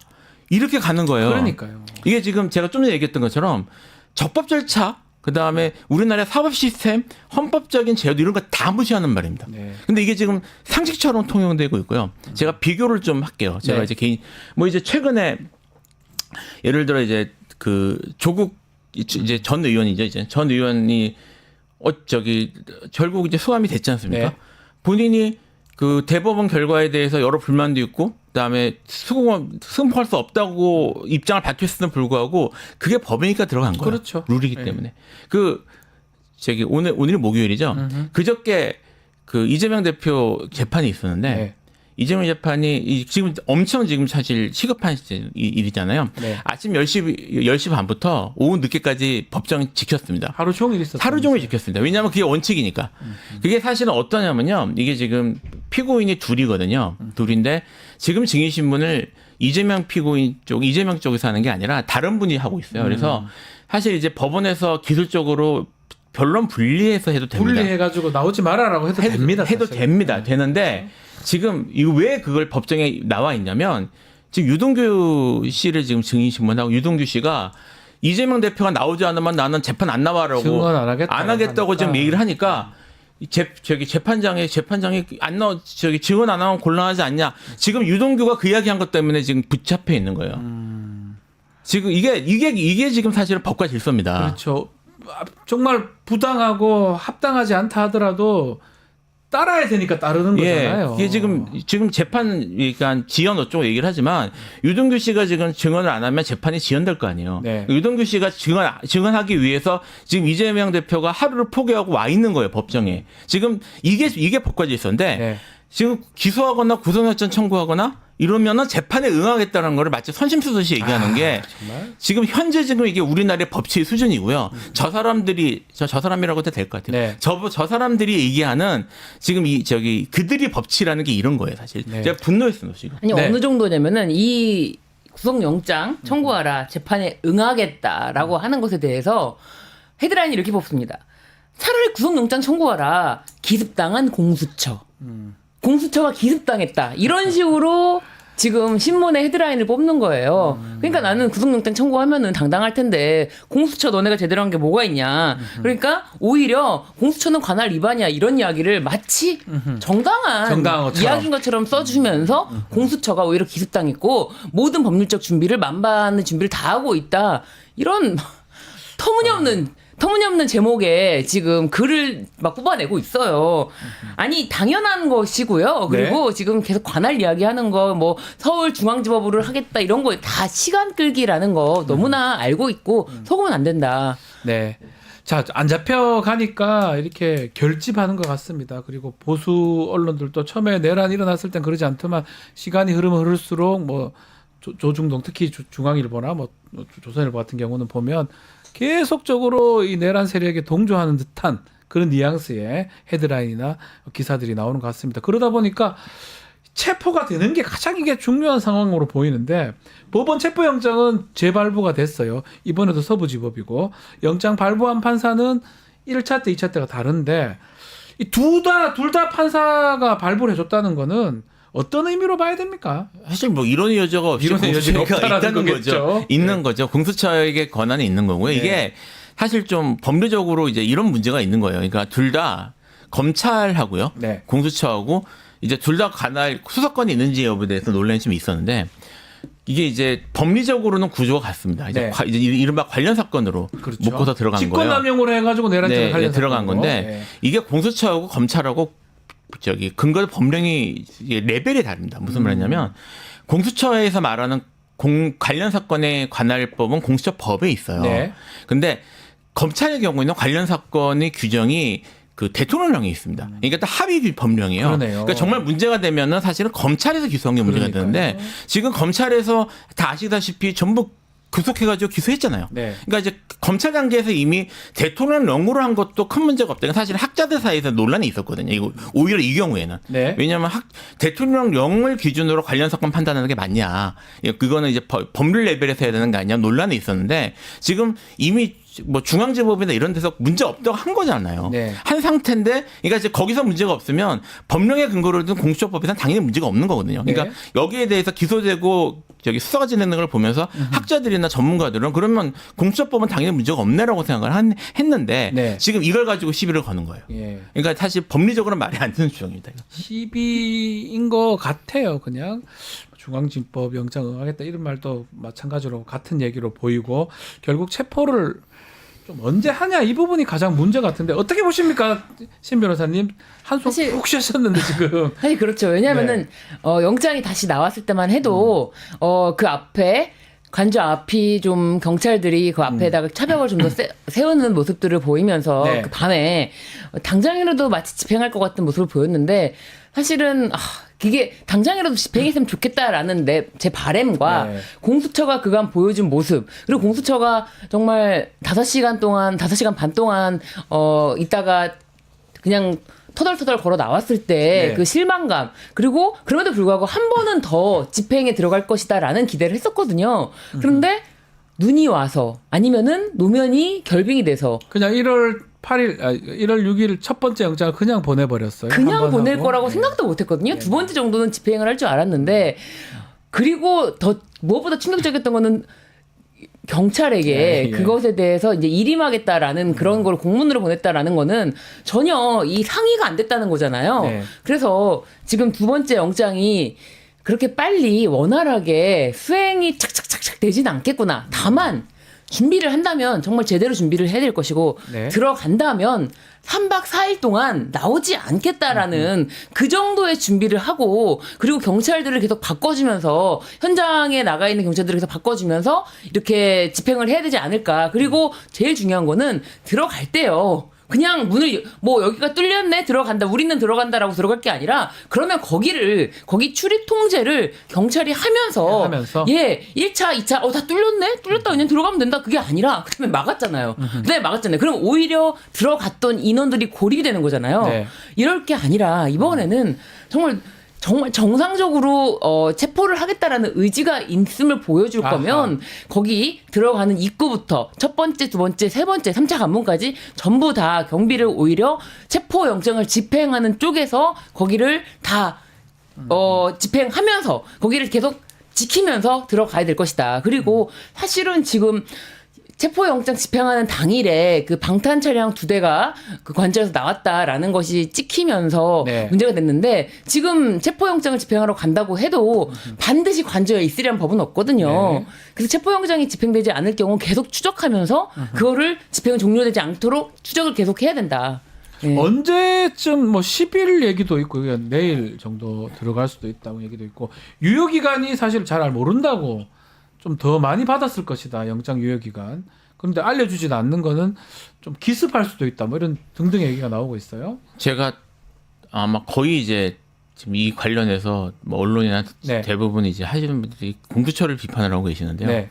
비판마다 마땅한 부분이 있습니다. 예, 제가 예. 여기선 조금 공수처 편을 한번 들어야 될 것 같아요. 네. 그 군대를 제외하고요. 네. 우리나라에서 그 중무장하고 있는 단체가 한 2-3군데 정도 있습니다. 근데 빼고 경찰 예, 경찰 특공대가 갖고 있어요. 예. 경찰 특공대 같은 경우에 우리나라 이제 뭐 707은 이제 많이 들으셨으니까 특공대나 707 수준의 그 이제 저기 훈련도 받고요. 네. 특수부대 출신들이 들어가서 받고 그다음에 중부장이니까 완전히 이제 군 특수부대 수준으로 중부장을 하고 있는데요. 네. 또 한 군데가 있어요. 대표적인 데가. 대통령 경호처입니다. 경호처. 예. 그러니까 지금 경호처에 대해서 경찰 특공대나 이런 식으로 무력 투입을 하면요. 이게 이제 보통 지금 상황을 보면서 용산에서 어떻게 했는데 그동안 철거민들 어떻게 했는데 이런 것들 생각을 하시잖아요. 그 케이스 저도 이제 그런 케이스를 하면 공권력을 적어도 엄정하게 보이는 모습에 정말 내란범에 대해서는 그런 걸 보여야 된다고 저도 생각은 합니다만 네. 그런 케이스와 근본적으로 다른 게요. 그 특공대 수준의 무력을 갖고 무장을 한 단체 둘이 전면전이 벌어질 수 있습니다. 사실 이제 이게 일반적인 경우라면 공권력이 그렇게 투입되는데 아무리 대통령 경호처가 그 정도로 무장을 하고 있다고 하더라도 저기 총격전이 벌어진다거나 뭐 이렇게 사람이 막 죽어가는 그런 일이 벌어질 거라고는 일반적으로는 기대할 수가 없는데 네. 지금은 상식적이지가 않잖아요. 지금 경호처가 하는 걸 봐서는 네. 정말 총으로 쓸 수 있을 것 같거든요. 아하. 그러면 이제 양쪽에서 사상자가 뭐 100단위가 나올 수도 있는 상황이고 지금 양쪽 다 병력이 무력 집단이니까. 예, 이제 다. 그러면 이제 결국 서울시 한복판에서 저기 총격전이 벌어지는 건데 그것도 일반 뭐 한두 명이 아니라 중부장한 특공대 수준의 병력들이 부딪힌 일인데 지금 여기에 대해서 공수처가 확신을 못할 가능성이 있습니다. 그러니까 이렇게까지 할 수가 있는 것인가? 네. 그러니까 지금 이 모든 문제의 근원은 그러니까 지금 아까도 이제 김용남 의원님 나오셔가지고 공수처의 무능함 이런 거 말씀하셨는데 네. 무능해요. 잘 못하고 있는 건 맞는데 근본적으로 지금 모든 문제의 출발점은 대통령 경호처입니다. 경호처에서 대통령실에서 문제가 있고요. 네. 여기에 대해서 지금 적법한 영장을 갖고 집행하러 들어가는데 지금 바리케이트 차고 지금 저기 윤장 철조만 깔았잖아요. 이게 그 군사작전에 사용되는 것들이거든요. 네. 그런 것까지 동원해가지고 하겠다는 건 우리가 들어오면 총 쏘겠다는 얘기입니다. 그러니까 여기에 대해서 공수처가 확신을 못하는 상황인 것 같아서 여기에 대해 좀 어떻게 접근해야 될지 사실 이제 뭐 최상목 권한대행이나 이런 사람들이 지금 이거를 자기 권한으로 문제를 풀어야 되는데 그렇지 않고 있고 그래서 지금 고민이 깊어지는 상황이라는 것도 국민들이 좀 감안해 주셨으면 좋겠습니다. 한편으로 이런 얘기를 하더라고요. 그 4인방이라죠. 처장, 차장, 네. 뭐 본부장 등. 네. 그 4인방을 제외하고 나머지 경호처 직원들은 그나마 이렇게 굳이 할 이유가 없다. 잘 좀 설득해서 좀 진입할 수 있는 거 아니냐 이런 얘기도 하더라고요. 그렇죠. 사실은 그 장급이나 자신이 지금 어쨌든 내란수계와 한 몸이라고 생각이 들고 자신이 빠져나갈 수 없다라고 생각이 드니까 뭐 여기를 지켜라라고 하는데 명령을 내리지만 실제로 담당하는 그 앞에 서 있는 사람들은 그냥 자신들은 직원이에요. 직원이에요. 여기 지금 여기만 가담되지만 공무원이에요, 않으면은 그냥. 네, 공무원이에요. 네. 아무런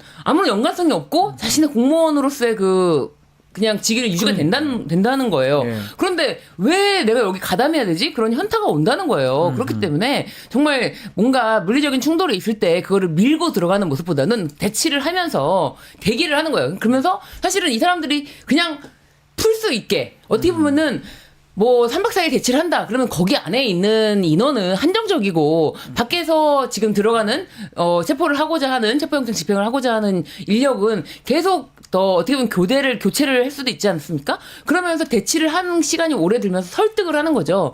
그러면 설득을 하면서 지금 이렇게 막는 것이 지금 맞지 않다. 지금 내란 수괴죄를 비호하는 것이다. 이런 것을 통해서 지금 얻을 수 있는 것은 오히려 체포영장을 불법하게 방해하는 것이다라는 네. 이야기를 계속하면은 거기 마지막 그 경비들은 경호처 직원들이라고 하더라도 이건 뚫릴 수밖에 없다. 다 그렇게 보지 않을까요? 자, 어쨌든 뭐 운명의 날이 언제가 될지 또 어떻게 결론이 날지 봐야 되는데 좀 전에 좀 언급이 됐던 부분이긴 한데 도피설이 제기되니까 윤석열이란 추정되는 사람이 나와버렸어요. 포착됐어요. 근데 또 대역이다라는 얘기도 있고 본인 맞다라는 얘기도 있고 영상 보셨죠? 네네. 저도 이제 그냥 스틸 사진으로 봤는데요. 네.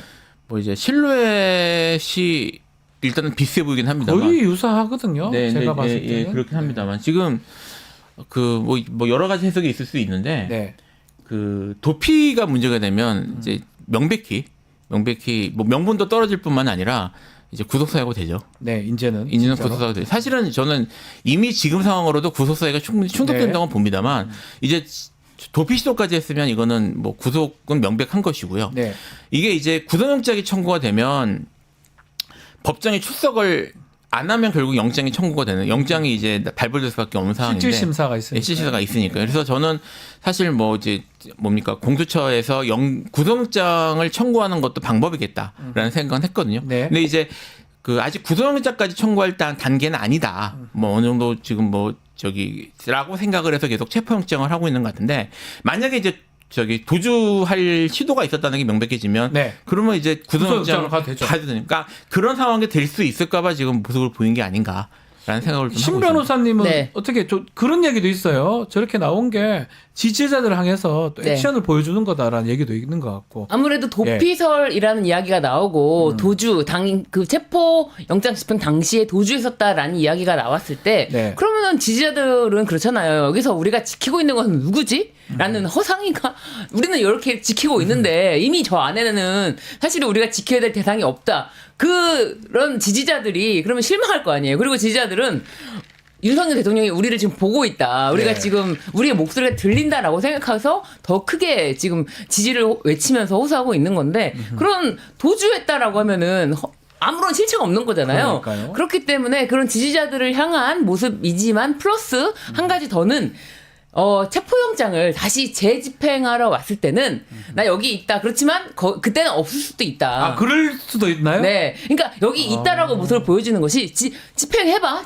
여기 있어. 집행해봐라고 하지만 막상 집행하러 갔을 땐 없을 확률이 높다. 오히려. 어쨌든 추잡하네요. 네. 저 나와서 막 이 하는 것도 그렇고 저기서 사진 찍히려고 하는 건지 뭐 대역인지 진짜인지 뭐 알 수는 없지만 저기는 명백하게 사진을 찍히기 위한 액션이었다. 그거는 확실합니다. 이게 사진을 찍힌다는 것, 그 장소가 다 촬영이 되고 있다는 거를 누구보다도 모를 수가 없습니다.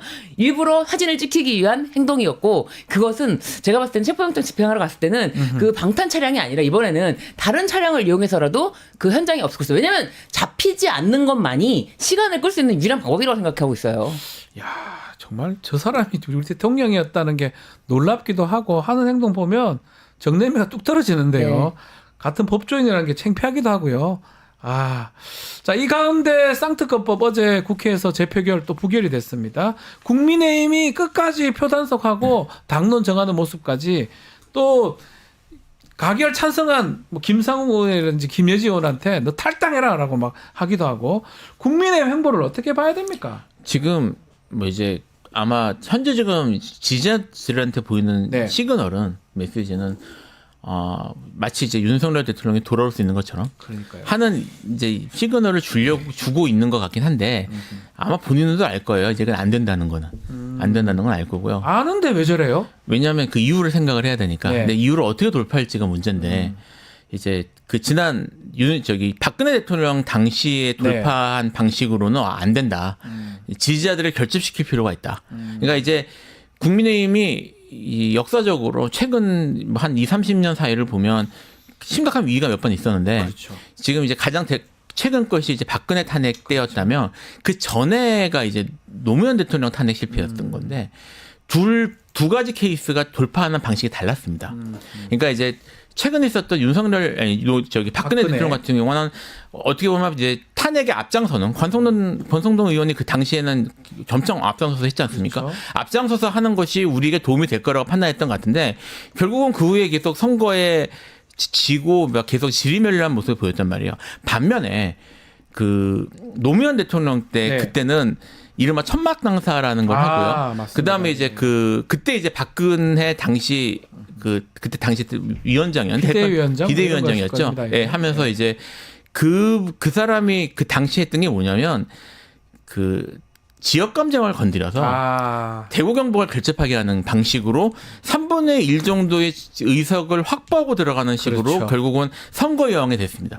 그러니까 지금 이제 지지자들이 다시 결집하는 듯한 모습을 보이니까 이걸 결집을 시켜서 최대한 코어를 만들어 놓은 다음에 네. 이제 이후에 돌파를 해야 된다는 판단을 한 게 아닌가 싶어요. 아하. 그러니까 지금 그런 모습, 강경한 모습, 예. 그 다음에 좀 더 이제 우파 쪽이나 아니면 뭐 이런 쪽에 좀 더 집중하는 모습. 그래서 어차피 중도를 끌어안기는 어려울 것 같고 그런 지지자들이 결집한 상태에서 뭐 30% 정도라도 결집한 상태에서 넘어야지 이유를 도모할 수 있다고 생각하는 게 아닌가. 뭐 저는 이렇게 생각합니다. 그래서 저렇게 지금 국민의힘 행동이 아주 뭐 극우적으로 아주 그걸 가는데 글쎄요. 이렇게 되면 좀 영남 자민련만 되는 거 아니냐 이런 얘기도 있는 거 같고요. 근데 이제 그때랑 절정적으로 다른 것이 이번에는 시간을 끌면은 혹시라도 우리에게 유익해질 수 있다라는 굉장히 확신에 찬 근거가 4월이 되면은 네. 헌재 재판관 임기가 대통령이 임명하는 헌재 재판관 임기가 만료가 되는데 네. 그렇다면은 헌재 재판관이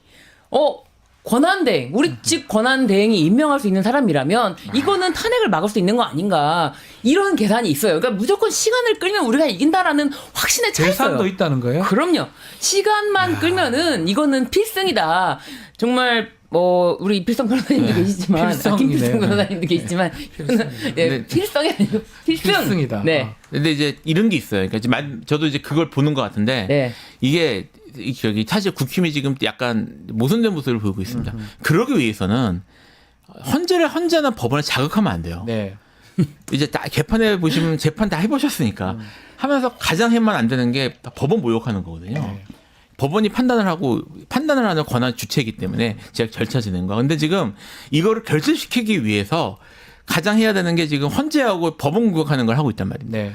이렇게 되면은 원하는 대로 이렇게 절차 지연을 한다든지 이런 것들에게 매우 곤란해집니다. 불가능해집니다. 예, 지금 이거를 지금 사실 모순된 모습을 보이고 있어서 지금 말씀하셨던 식으로 지금 이제 권성동 원내대표나 이런 분들이 시도하는 것처럼 보이는데 아마 성공하기는 쉽지는 않을 것 같아요. 그 40여 명, 45명인가요? 45명? 관저에 몰려간 사람들. 네.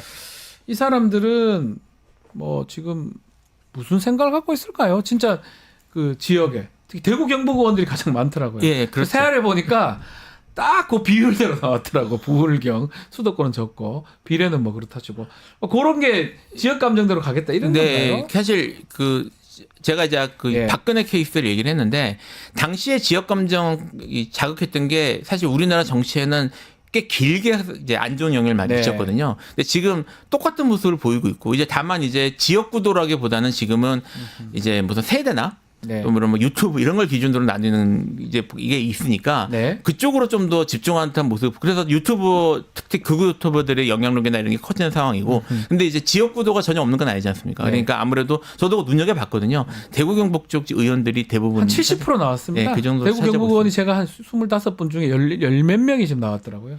거의 다 나왔어요. 대구 그런데 경북. 문제는 이게 이제 전화를 드렸대요. 아침에 이렇게 다 모이자 전화를 드렸는데 전화를 할 때마다 사람들이 다 나온다 그러는 거예요. 그러니까 한 명도 거절하지 않고 다 나온다고 하니까 전화를 만약에 다 돌렸다면 다 나왔을 거예요. 그렇지만 전화를 다 돌린 게 아니라 너무 많이 나오는데 하면서 전화를 중단했다. 네, 모이는 108명 중에 45명이 나왔으면 엄청 많이 나온 거죠, 사실. 근데 이게 자발적으로 나온 건 그런 게 아니라 전화를 통했는데 다 그리고 아마 더 돌렸으면 더 나왔을 것이다. 그렇기 때문에 국민의힘은 그냥 시간만 끌면 우리는 이길 수가 있다. 그리고 시간만 끌면 4월 18일이 아니라 이재명 대표 재판만 원하는 대로만 나온다면 얼마든지 승산이 있다라는 생각을 하고 있기 때문에 근데 저렇게 하면 할수록 위헌 정당이 되는 것 같아요. 위헌 정당입니다. 이미 위헌 됩니까? 정당이라고 저는 보여지고요. 예. 지금 위헌 정당 해산 심판 청구를 법무부 장관이 하는 거기 때문에 안 되는 것이지 저게 지금 정권 바뀌면 바로 하겠네요. 헌법을 수호하는 정당으로 볼 수가 없습니다. 그러니까 그런 생각, 그게 시간이 끌어질 것 같지도 않는데 정당이 자기네 정당이 지금 없어질 수도 있는 그런 상황인데 계속 저 길로 간다. 또 국민들한테 큰 피해를 주고 있는데 저런 길로 간다. 과연 저게 정치의 결사체로 볼 수 있을까요? 아니죠. 그러니까 지금 말씀드렸던 것처럼 지역 감정이나 이런 걸 네. 자극하는 식으로 하는 것 자체가 사실은 이미 얼마나 이제 그 정치판이 나쁜 영향을 주는지는 아까 말씀드렸던 것처럼 이미 우리가 충분히 경험이 있는데 네. 뭐 지금 이제 국힘이 뭐 위헌정당 이런 것까지 생각할 그렇게 좀 장기적인 겨를이 건 없겠죠. 아닌 것 같고요. 네. 이제 어쨌든 이런 식으로 해서 지역구 잡고 지지자들을 잡으면 뭐 일부는 살아남을 수 있다라는 생각으로 좀 하는 것 같아요. 답답합니다. 네, 게다가 이제 김건희 특검법이 부결될 때 표가 조금 더 적어졌잖아요. 그렇죠. 그런 걸 보면은 김건희 특검법으로 해서 걸릴 경우에 명태균 게이트 때문에 같이 딸려 들어갈 사람들이 있다. 이 사람들이 있다. 그런 거기 때문에 무조건 지켜야 된다. 같은 편이고 예. 같이 문제될 수 있다. 이렇게 해석이 됩니다. 자, 김필성, 신준 변호사와 함께한 이슈 3합 오늘 여기서 마무리하겠습니다. 두 분 감사합니다. 감사합니다. 뉴스토마토 구독자 이벤트 하나 소개해드리겠습니다. 지금 실시간 채팅창에 참여하시면 매일매일 2,000 통통 쿠폰을 저희가 지급해드리고 있습니다. 매일 2,000원 상당의 쿠폰을 지급해드리고 있는데요. 채팅창 링크에 있는 통통모랩에 가입하고 회원 고유번호 코드 실시간 채팅창에 한 번만 붙여넣기를 하면 이벤트에 참여하실 수가 있습니다. 실시간 채팅창 상단 고정 링크 아래 더보기란 참고해 주시면 됩니다. 내일 방송 약간 소개해드리면 장윤성 기자, 또 베프의 쪽 배상훈 프로파일러, 또 부승찬 의원의 대담한 대담도 준비되어 있으니까 내일 시청도 많이 부탁드리겠습니다. 이어서 2부 뉴스 인사 프라임 진행이 되니까요. 어디 가지 마시고 조금만 기다려 주십시오.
한 발 더 들어가는 고품격 시사대담 뉴스 인사 프라임 시작해 보겠습니다.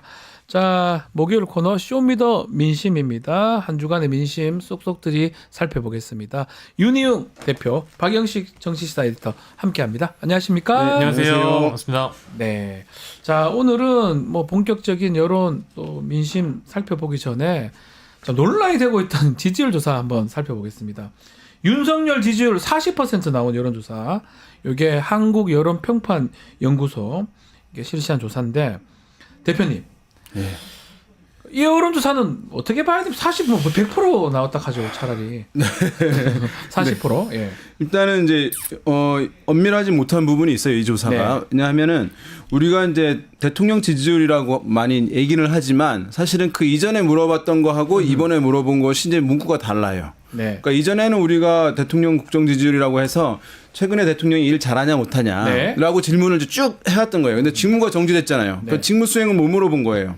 그러니까 이제 나름 이제 생각을 해서 그러면은 대통령 정치적으로 지지하냐 지지하지 않냐라고 이제 질문을 한 거예요. 네. 그러니까 예전에 대통령 지지율하고 지금 해서 뭐 올랐다 이렇게 하면 안 돼요. 왜냐하면 다르게 물어봤으면 다른 조사거든요. 네. 질문이 다르면 다른 조사에서 추이를 비교하면 안 되는 것이고, 그래서 이번에 만약에 이제 보게 되면 대통령을 지지하십니까 지지하지 않습니까라고 이제 질문을 했더라고요. 그래서 이제 이전과 다른 그 측면이 하나 있고, 이 조사가 이제 자동응답 방식 조사예요. 네. 그러니까 자동응답 방식 조사는 많이 말씀드렸지만 사실은 정치 고관여층, 그러니까 정치의 양쪽 진보든 보수든 굉장히 성향이 강한 분들이 표집이 잘 되는 특징을 보여요. ARS 방식이라는 거죠. 예. 그러면 이제 자세히 보시게 되면 탄핵에 대한 질문을 하더라도 ARS 질문하게 되면 30% 초반대가 나와요. 어떤 탄핵에 반대하는 기류가. 그러니까 그것이 이제 효과가 또 더해지는 거예요. 그 다음에 이게 이제 뒤에 보면은 문항들이 이제 이 조사에 연달아서 질문들이 있어요. 설문지를 보게 되면. 네. 그런데 이제 약간 이제 그 탄핵에 반대하는 쪽에 어떤 뉘앙스의 질문들이 구성이 돼 지금 있어요. 질문 보면 불법 논란에도 불구하고 네. 뭐 해소를 위해 부정선거를 위해 뭐 이렇게 나옵니다. 그러니까 뒤에 질문들이 이제 나오는 거죠. 네. 보게 되면 뭐 선생님께서는 윤석열 대통령 체포영장에 대한 불법 논란에도 불구하고 요거. 그러면은 정보를 준 거거든요. 네. 이제 이거 잘못된 거다라고 하는 정보를 이제 불러주면서 약간의 압박을 이제 느끼는 거예요. 이제 예. 암묵적인. 그 다음에 그 아래에도 질문을 보게 되면 선관위의 부정선거 가능성에 대한 의혹 해소를 위해. 네. 그러니까 부정선거 가능성의 표현을 했지만 이제 정보들을 이제 한쪽의 정보들을 준 것이니까 이제 이렇게 되면 응답을 듣다가 이거 무슨 질문이 이래라고 해서 도중에 끊어버리는 사람도 응답을 있겠어요? 이탈하는 분들이 생기게 돼요. 그런데 이제 조사 결과는 어떻게 했느냐면 마지막 응답까지 온전히 한 사람들만 한 1,000명 추려서 그 사람들만 대상으로 해서 결과를 다시 뽑아요. 네. 그러니까 중간에 이탈한 사람이 만약에 특정 진영의 성향이 강하다, 가령 진보 성향이 강한 사람이다, 그러면 이탈했을 거 아니에요. 네. 그러면 이제 보수적 성향이 있는 분들이 많이 남아 있을 거 아니에요. 그러면 앞에 대통령에 대해서 지지하냐 물어본 응답들의 비율이 올라갈 수 있는 거예요.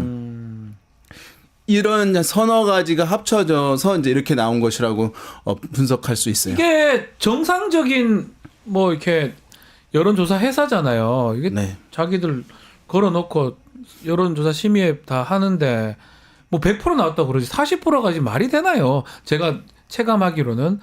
근데 이거 우리가 명태균 게이트 뭐 이런 얘기도 했지만 여론조작 얘기도 했지만 이걸 의도하고 만들었다고 이렇게 봐야 됩니까? 어떻게 봐야 됩니까? 글쎄, 저는 지금 이 한국 여론평판 연구소가 어떤 여론조사 기관이고 얼마나 뭐 불법적인 뭐 과정이나 절차를 통해서 이 여론조사 기관으로 등록했는지 이런 것들은 좀 따져봐야 된다고 합니다만 네. 뭐 법적으로는 뭐 문제가 없다고 없겠죠. 예, 뭐 하나 당연히, 이 지금 방금 봤던 질문 문항이나 이런 것들은 충분히 의도가 없다고 보기는 그렇죠. 어려울 것 같고요.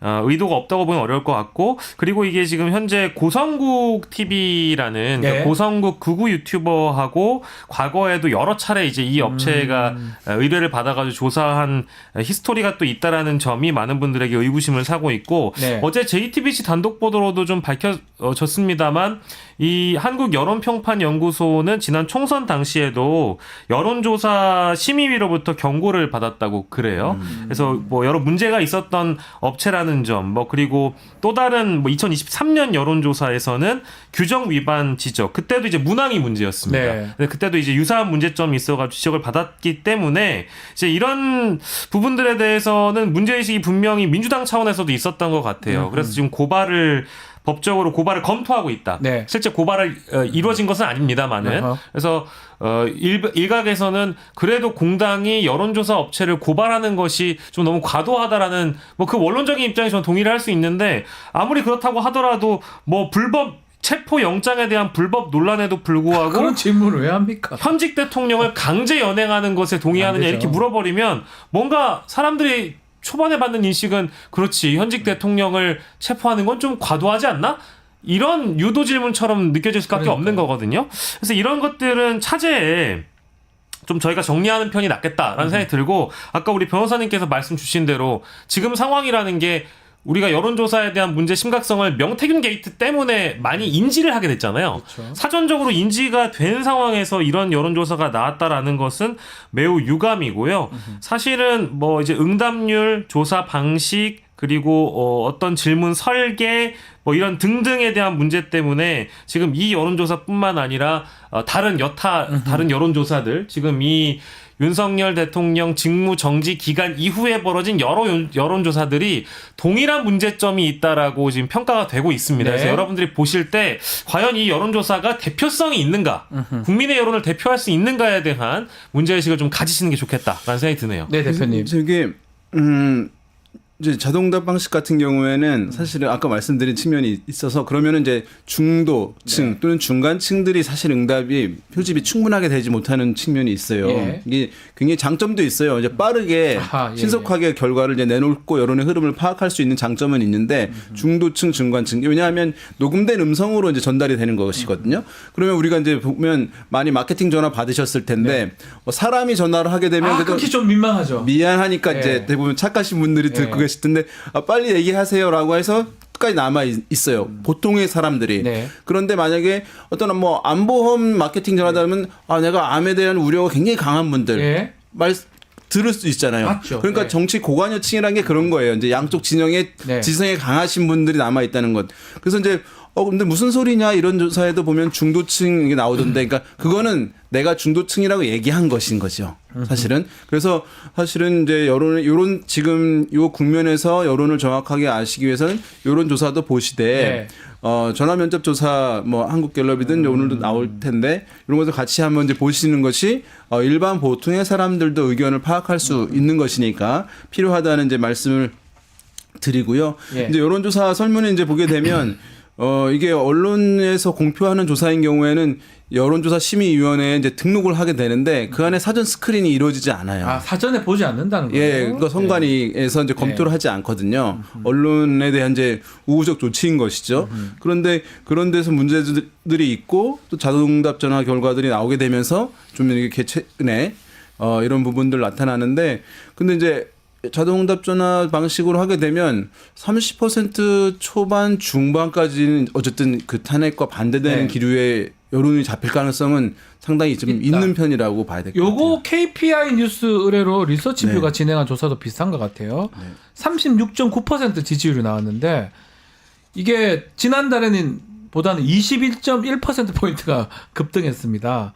이거 방식 에디터. 저도 이거 네. 어제 속보 나온 거 보고 깜짝 아니 놀랐는데요. 10%대 아니었나요? 그러니까 이제 언론 기사의 제목들이 뭐랄까 이 여론조사를 바라보는 일종의 우리가 흔히 얘기하는 네. 야마라고 하죠. 핵심을 잡는데 36.9%를 기록한 것으로 확인이 됐다라고 하면서 한 달 전보다 22.1%포인트가 뛰었다라고 얘기를 해요. 근데 그 시점이 12월 8일이거든요. 예. 그러니까 개헌 비상계엄 사태가 직후에 이제 이루어진 이 해당 여론조사 기관의 조사보다 22.1%가 더 뛰었다라는 것이어서 여기에서도 일단 질문은 뭐 우리 아까 초반에 봤던 여론조사 기관과 유사하게 대통령을 지지하느냐에 대한 질문으로 시작을 해서 그 이후에 이어지거든요. 네. 이런 것들이 반복적으로 좀 문제가 제기될 수 있을 것 같아요. 이게 이제 여론조사가 사실은 정치적 도구화되는 이제 경향들 많이 있거든요. 어떤 국면에 지금 이제 특별히 그런 국면이라고 할 수가 있어요. 네. 좀 어쨌든 중립적으로 이제 여론의 흐름들을 명확하게 좀 보여주는 측면으로서 정제돼서 가야 되고 하는 것인데 어느 한쪽 진영의 좀 옹호하고 비호하고 방패 역할을 하는 흐름으로 이제 지금 활용되고 있는 측면인데 아까 우리 박 에디터가 이제 얘기를 해서 12월 처음에 비해서 높았다. 이게 얘기하면 안 된다고. 왜냐하면 그렇죠. 그때는 대통령으로서 일을 잘하냐 못하냐라고 묻는 것으로 질문을 했던 것이거든요. 네. 근데 이번에는 지지하냐 이거 지지하지 다른 않냐. 거잖아요. 다른 조사예요. 직무하지 않는데. 근데 또 어떤 분들은 또 궁금하신 분들이 있을 거예요. 예. 지지하냐라고 한다 하더라도 이렇게 나오냐라고 할 때 이렇게 한번 생각해 보실 필요가 있어요. 지지한다고 하는 건 정치적 성향을 가지고 있는 문제거든요. 그렇죠. 그러니까 이 사람님 대통령이 탄핵 받을 만하고 일을 잘못했다고 하더라도 내가 정치적으로는 보수야. 그렇죠. 보수 정당 지지해. 뭐 대통령 우호적으로 난 지지하는 측면이 있어라고 해서 응답이 표출되는 측면이 있는 거예요. 그래서 일 잘하냐 못하냐라고 묻는 것보다 일반적으로 좀 높을 가능성이 있어요. 그게 그런 측면에서 이제 이것을 이 질문으로 대체를 함으로써 이제 약간 오도하는 거죠. 지금 사실 이 질문이 필요한 상황 아니거든요. 아니죠. 지지하는 게 뭐가 중요합니까? 지금 상황에서. 근데 지금 필요한 것은 뭐냐 하면 대통령이 수사에 지금 적극적이지 않은 부분에 대해서 어떻게 생각하느냐. 네. 그런 것들이 이제 여론에 나와야 되는 것이거든요. 그러면 그거 좋다.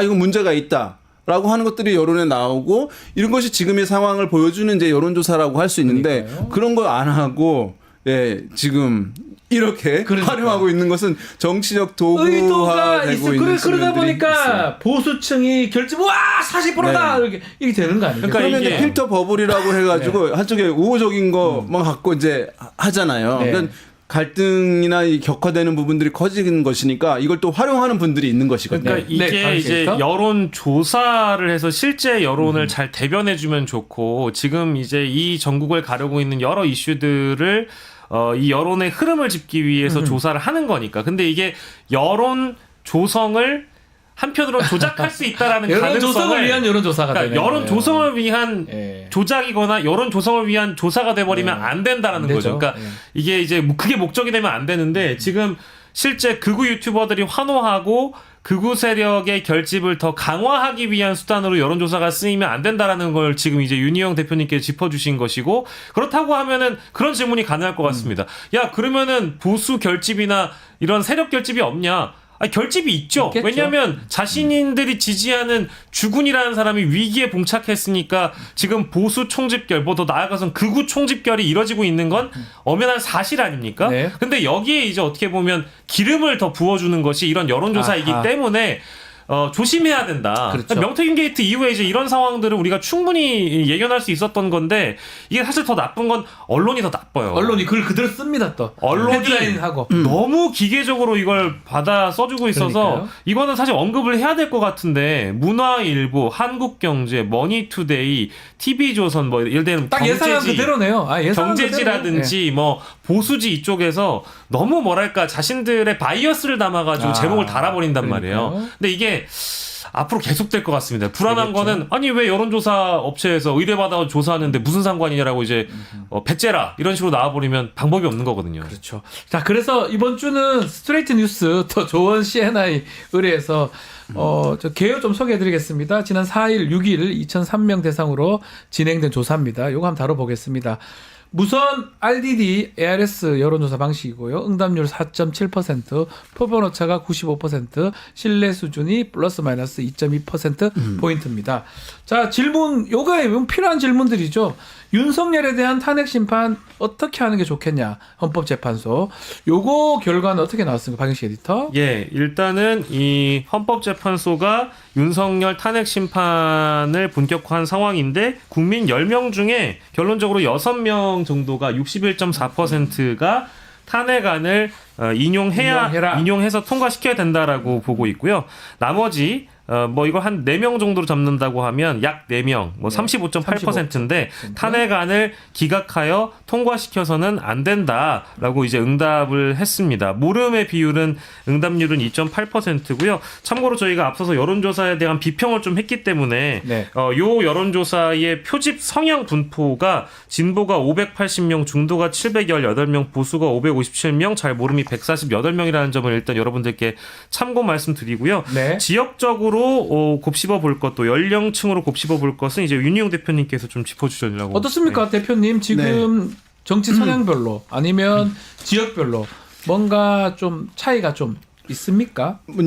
이런 경우는 이제 이념 성향 보는 것이 이제 중요한데요. 네. 뭐 진보 성향층에서는 탄핵 이제 인용돼야 된다. 91.9%가 뭐 압도적이네요. 예. 이제 의사일치를 이룬 네. 것이라고 할 수 예. 있겠고 보수 성향층은 이제 70.8%가 이제 기각되기를 바라는 네. 측면이 있고요. 이제 중도층이 이제 중요하겠죠. 여론의 그렇죠. 향방을 이제 중도가 어떻게 결정하는 작동이니까. 것이니까 예. 지금 67%, 약 이제 70%에 가까운 기류가 탄핵 이제 인용돼야 된다라고 하는 쪽으로 나오고 이제 있는 상황이고요. 만약에 뭐 다른 조사 방식이었다고 하면 이제 격차는 더 커졌을 수도 있을 거라고 생각됩니다. 네. 지역별로 보면 지금 뭐 대부분 6대3, 6대4 그 정도인데 대구 경북도 지금 보니까 거의 유사하다고 보이네요. 네, 지금 이제 이 조사에서는 네. 뭐 48.5 대 48.6 뭐 똑같은 거죠. 네. 여기서 팽팽하게 이제 나오고 있거든 대구 경북에서요.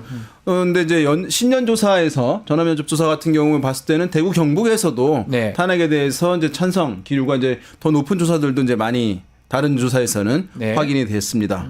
그러니까 사실은 뭐 전체적으로 이것을 봤을 때 PK에서도 한 60% 탄핵 이제 찬성 인용 높은 그런 상황이니까요. 네. 뭐 지역별로 사실은 큰 차이가 없이 탄핵에 대해서 이루어져야 된다 하는 기류가 확인되고 있습니다. 자, 다음 질문도 한번 해보겠습니다.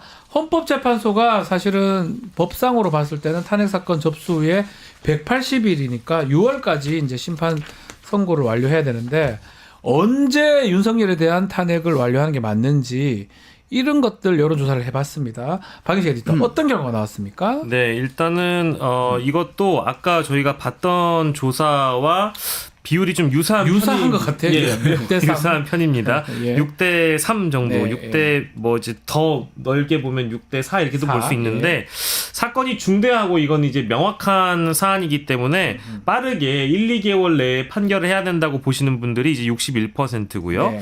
법적 기간인 180일을 최대한 활용해서 시간을 두고 좀 면밀하게 봐야 된다라고 보는 곳이 37.2%였습니다. 그리고 잘 모르겠다가 1.8%였는데요. 앞서 말씀드린 대로 지금 이것은 이제 어느 정도의 정치 성향이랄까요? 이런 네. 것들이 충분히 녹아 들어가 있는 그런 조사라고 볼 수밖에 없기 때문에 결과는 좀 유사하게 나왔다 이렇게 보는 게 맞는 것 같습니다. 자, 어떤 점이 좀 우리가 눈여겨보면 될까요? 뭐 비슷한 것 같기도 합니다. 지난번 위에 거하고. 예. 지금 뭐 이제 다 정치적 시각으로 이제 네. 보는 것이 지금 다 정치적 시각을 보니까 이제는. 그래서 어쨌든 전체적으로 이제 정체의 60% 이상, 네. 10명 중에 6명 이상 등은 지금의 이 이제 불확실하고 불안한 상황들 신속하게 정리되고 매듭되길 바라는 기류가 이제 월등히 높다는 것을 이 여론조사 결과에서 이제 확인할 수 있는 것입니다. 그래서 1, 2개월 내 빠르게 이제 해야 된다라고 하는 응답이고요. 이제 그 다음 그 선택지 질문을 보면 사실은 180일을 최대한 활용해 시간을 두고 면밀하게 판결해야 한다고 해서 사실은 이 면밀한다는 게 좋은 거잖아요. 네. 이런 게 있음에도 불구하고 빠르게 해야 한다라고 하는 응답이 월등히 높다는 것이니까 지금의 이 상황 빨리 정리되길 바라는 기류가 국민 대다수의 여론이라는 것을 분명하게 이제 확인할 수 있는 결과였습니다. 결국 이렇게 여론조사가 사실은 이렇게 갈리고 또 보수 진영도 사실 갑자기 상황상 탄핵을 반대하거나 뭐 면밀하게 해라 끌어라고 하는 게 윤석열이 저 자리에 계속 앉아 있고 체포가 안 되니까 그런 거 아닌가 생각도 들어요. 그러니까요. 우두머리로 앉아가 버텨 있으니까 왠지 복귀하는 거 아닌가? 그러면 우리한테 뭔가 있는 거 아닌가? 또 언론 보도도 되고 이러니까 또 이런 여론조사 했을 때 그렇게 반응하는 거 아닌가 생각 드는데 2차 체포 집행 어떻게 보십니까? 2차 체포 집행이요? 예. 언제 해야 됩니까?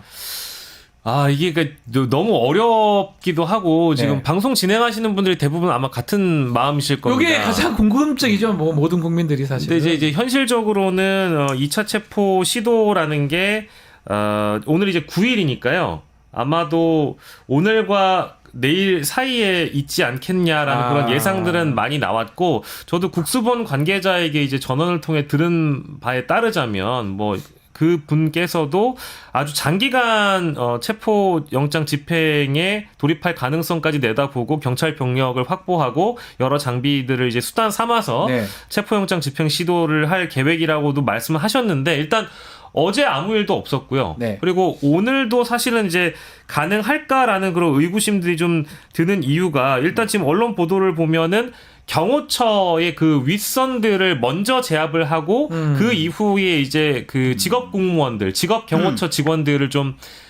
설득하려고 한다라는 그런 전략이 이미 언론에 많이 보도가 됐습니다. 네. 그렇게 따진다면은 경호처장이나 경호처 차장 그리고 경호 본부장 이제 이런 분들에 대한 실제 이미 입건된 사안, 특수 공무집행 방해 혐의와 관련된 소환 통보가 어느 시점에 계획이 되어 있는가를 보면 되는데 박종준 경호처장의 경우에는 이미 2차 출석 요구에 불응했고 오는 10일 오전 10시까지 출석을 하라고 했다는 거예요. 그러니까 내일입니다. 내일이네요. 내일이고요. 경호 본부장은 지금 지난 7일에 1차 소환 불응했는데 여기도 마찬가지로 오는 10일 오후 2시입니다.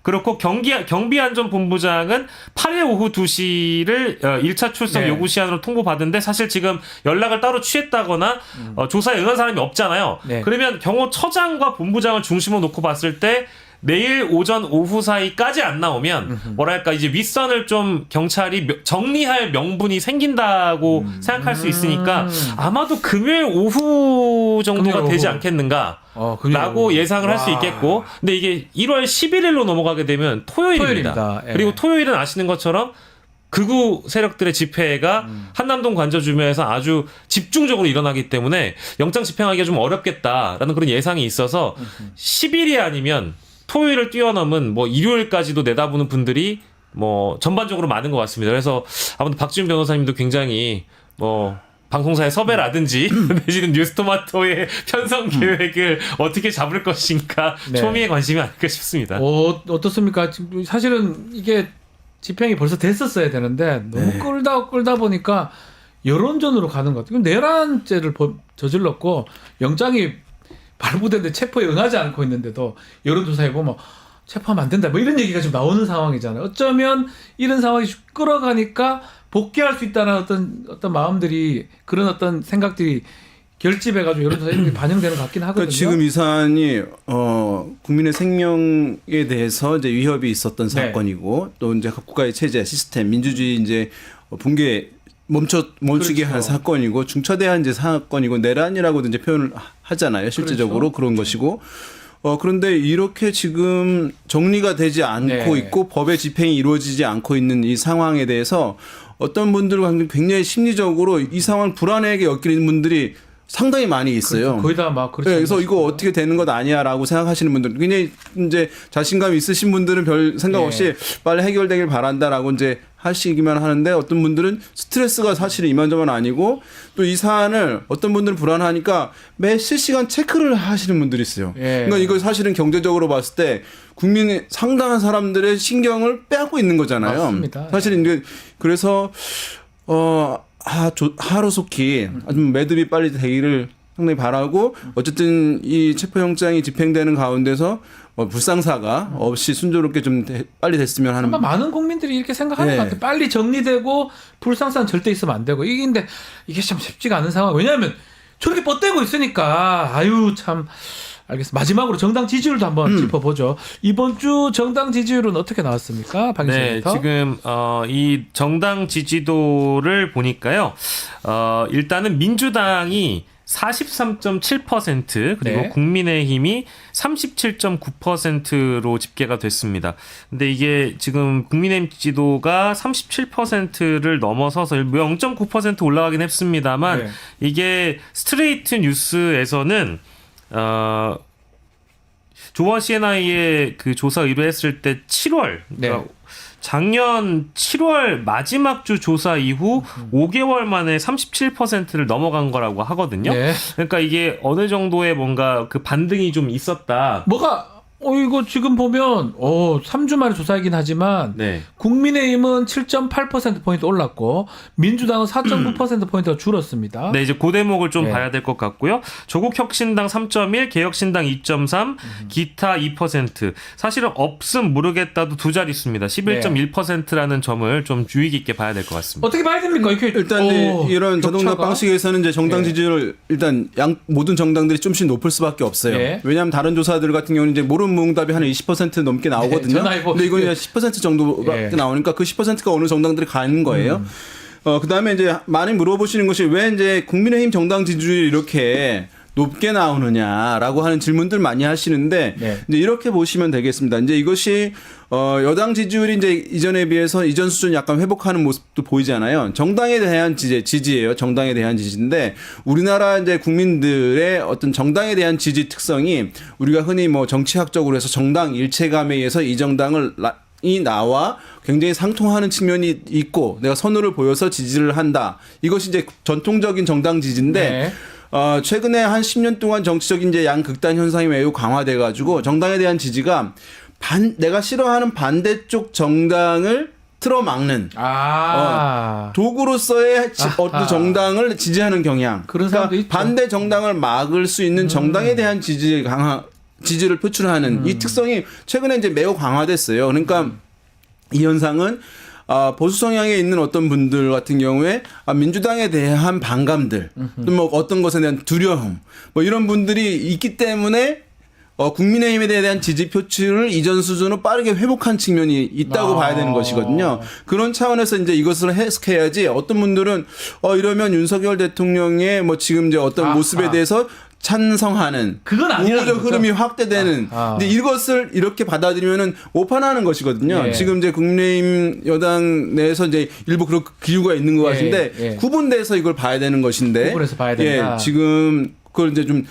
오해해서 받아들이는 경향들이 좀 있는 것 같다. 그 맥락에서 박영식 에디터 한남동 관저에 모였던 44명, 45명의 그 국회의원들, 국민의힘 의원들 어떻게 봐야 됩니까? 뭔가 오판한 건가요? 아니면 어떻게 보는 게 맞습니까? 저는 굉장히 큰 오판을 했다고 보지만 뭐 각자가 다 계산이 있는 거 아니겠습니까? 밥은 또 안 먹더라고요. 밥 먹고 하라 하니까 밥은 안 먹겠다. 그건 또 이렇게. 이제 윤석열이라는 사람과의 어떤 선긋기라고 보는데, 그러니까 윤석열의 내란에 사실상 동의하는 그림이라고 뭐 일반 대중들은 다 생각했는데 본인들은 계산이 있는 거예요. 예. 윤석열과 함께 가진 않겠다. 그러니까 밥을 먹지 않는 걸로 그건 이제 의미를 어느 정도 보여준 것 같고요. 다만 그 자리에 그 자리에 나오길 바라는 국민의힘 지지층, 지지자들을 바라보고 하는 거다. 미래의 자산이 될지 모를 우파 지지자들을 나의 미래 자산으로 이제 활용하겠다라는 네.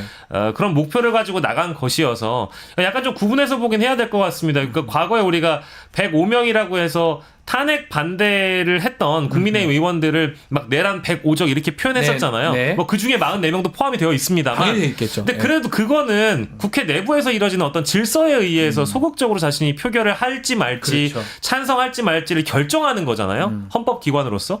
근데 이거는 지금 내란이 벌어지고 나서 내란의 수괴가 관저 안에 틀어박혀서 나오지 않고 있는 상황에 그 자리에 가서 체포영장에 뭐 부당함을 알리기 위해서 갔다고는 하지만 네. 그러면 내란은 불법이고 부당한 행위인데 그거를 방어하는 그림처럼 보여지는 상황에서 체포영장을 우는 한들 무슨 이게 저기 의미가 있겠습니까? 네. 저는 결국 내란의 옹호범들로 비춰지는 것을 감내하고서라도 아하. 지지층을 싹게 타라고 가신 거니까 지지층, 강성 지지층을 한테 보여주려고 네. 밥은 안 먹겠다 윤석열하고 그렇게 한 것이다. 그래서 이제 이렇게 하게 되면 네. 어떤 이제 고정 지지층을 빠르게 회복하는 효과가 있는 거예요. 아까 이제 정당에 대한 지지층이 그렇게 반대쪽 정당을 차단하기 위한 뭐 막기 위해서 이제 도구로서 한쪽 정당을 지지하는 경향들이 있어 왔기 때문에 다만 이것이 이제 과연 장기적으로 봤을 때 네. 합리적 행동인 것인가? 왜냐하면 여기서 문제 제기할 수 있는데 선거가 이제 치러지게 되면 사실 선거에서는 최근에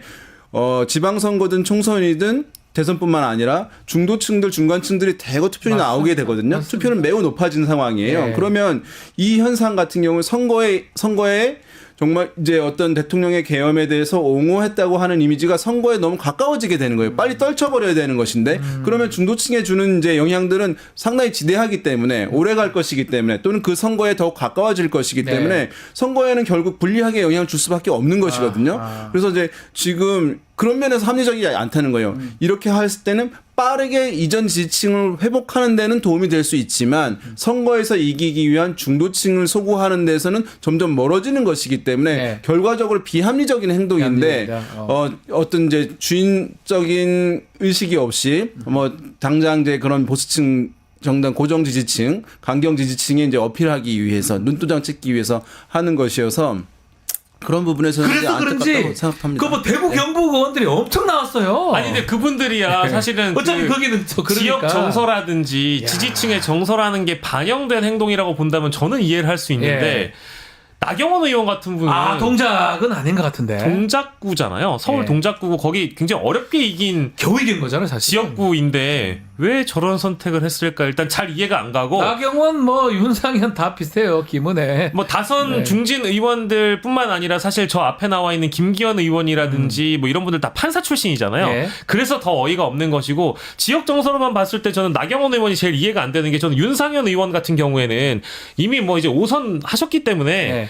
그 이후를 뭘 해야 되느냐 대충 계산기 두드려 봐서는 이제 전광훈과 뜻을 같이 해서 자유통일당 대표를 하든 뭐 차후에 뭐 국민의힘 대표가 되든 노림수가 있는 거 아니겠어요? 네. 근데 나경원 의원은 저는 잘 모르겠습니다. 왜 수도권의 의원이 저기 가가지고 저렇게 앞에 1년에 서서 나와 계셔가지고 이미지를 굳이 추락시키는지 잘 이해가 안 되더라고요. 저 역시 모르겠고요. 예전에 국회 못 들어간 게 민주당 지지자들이 막아서 못 들어갔다 그런 얘기가 다시 떠오르네요.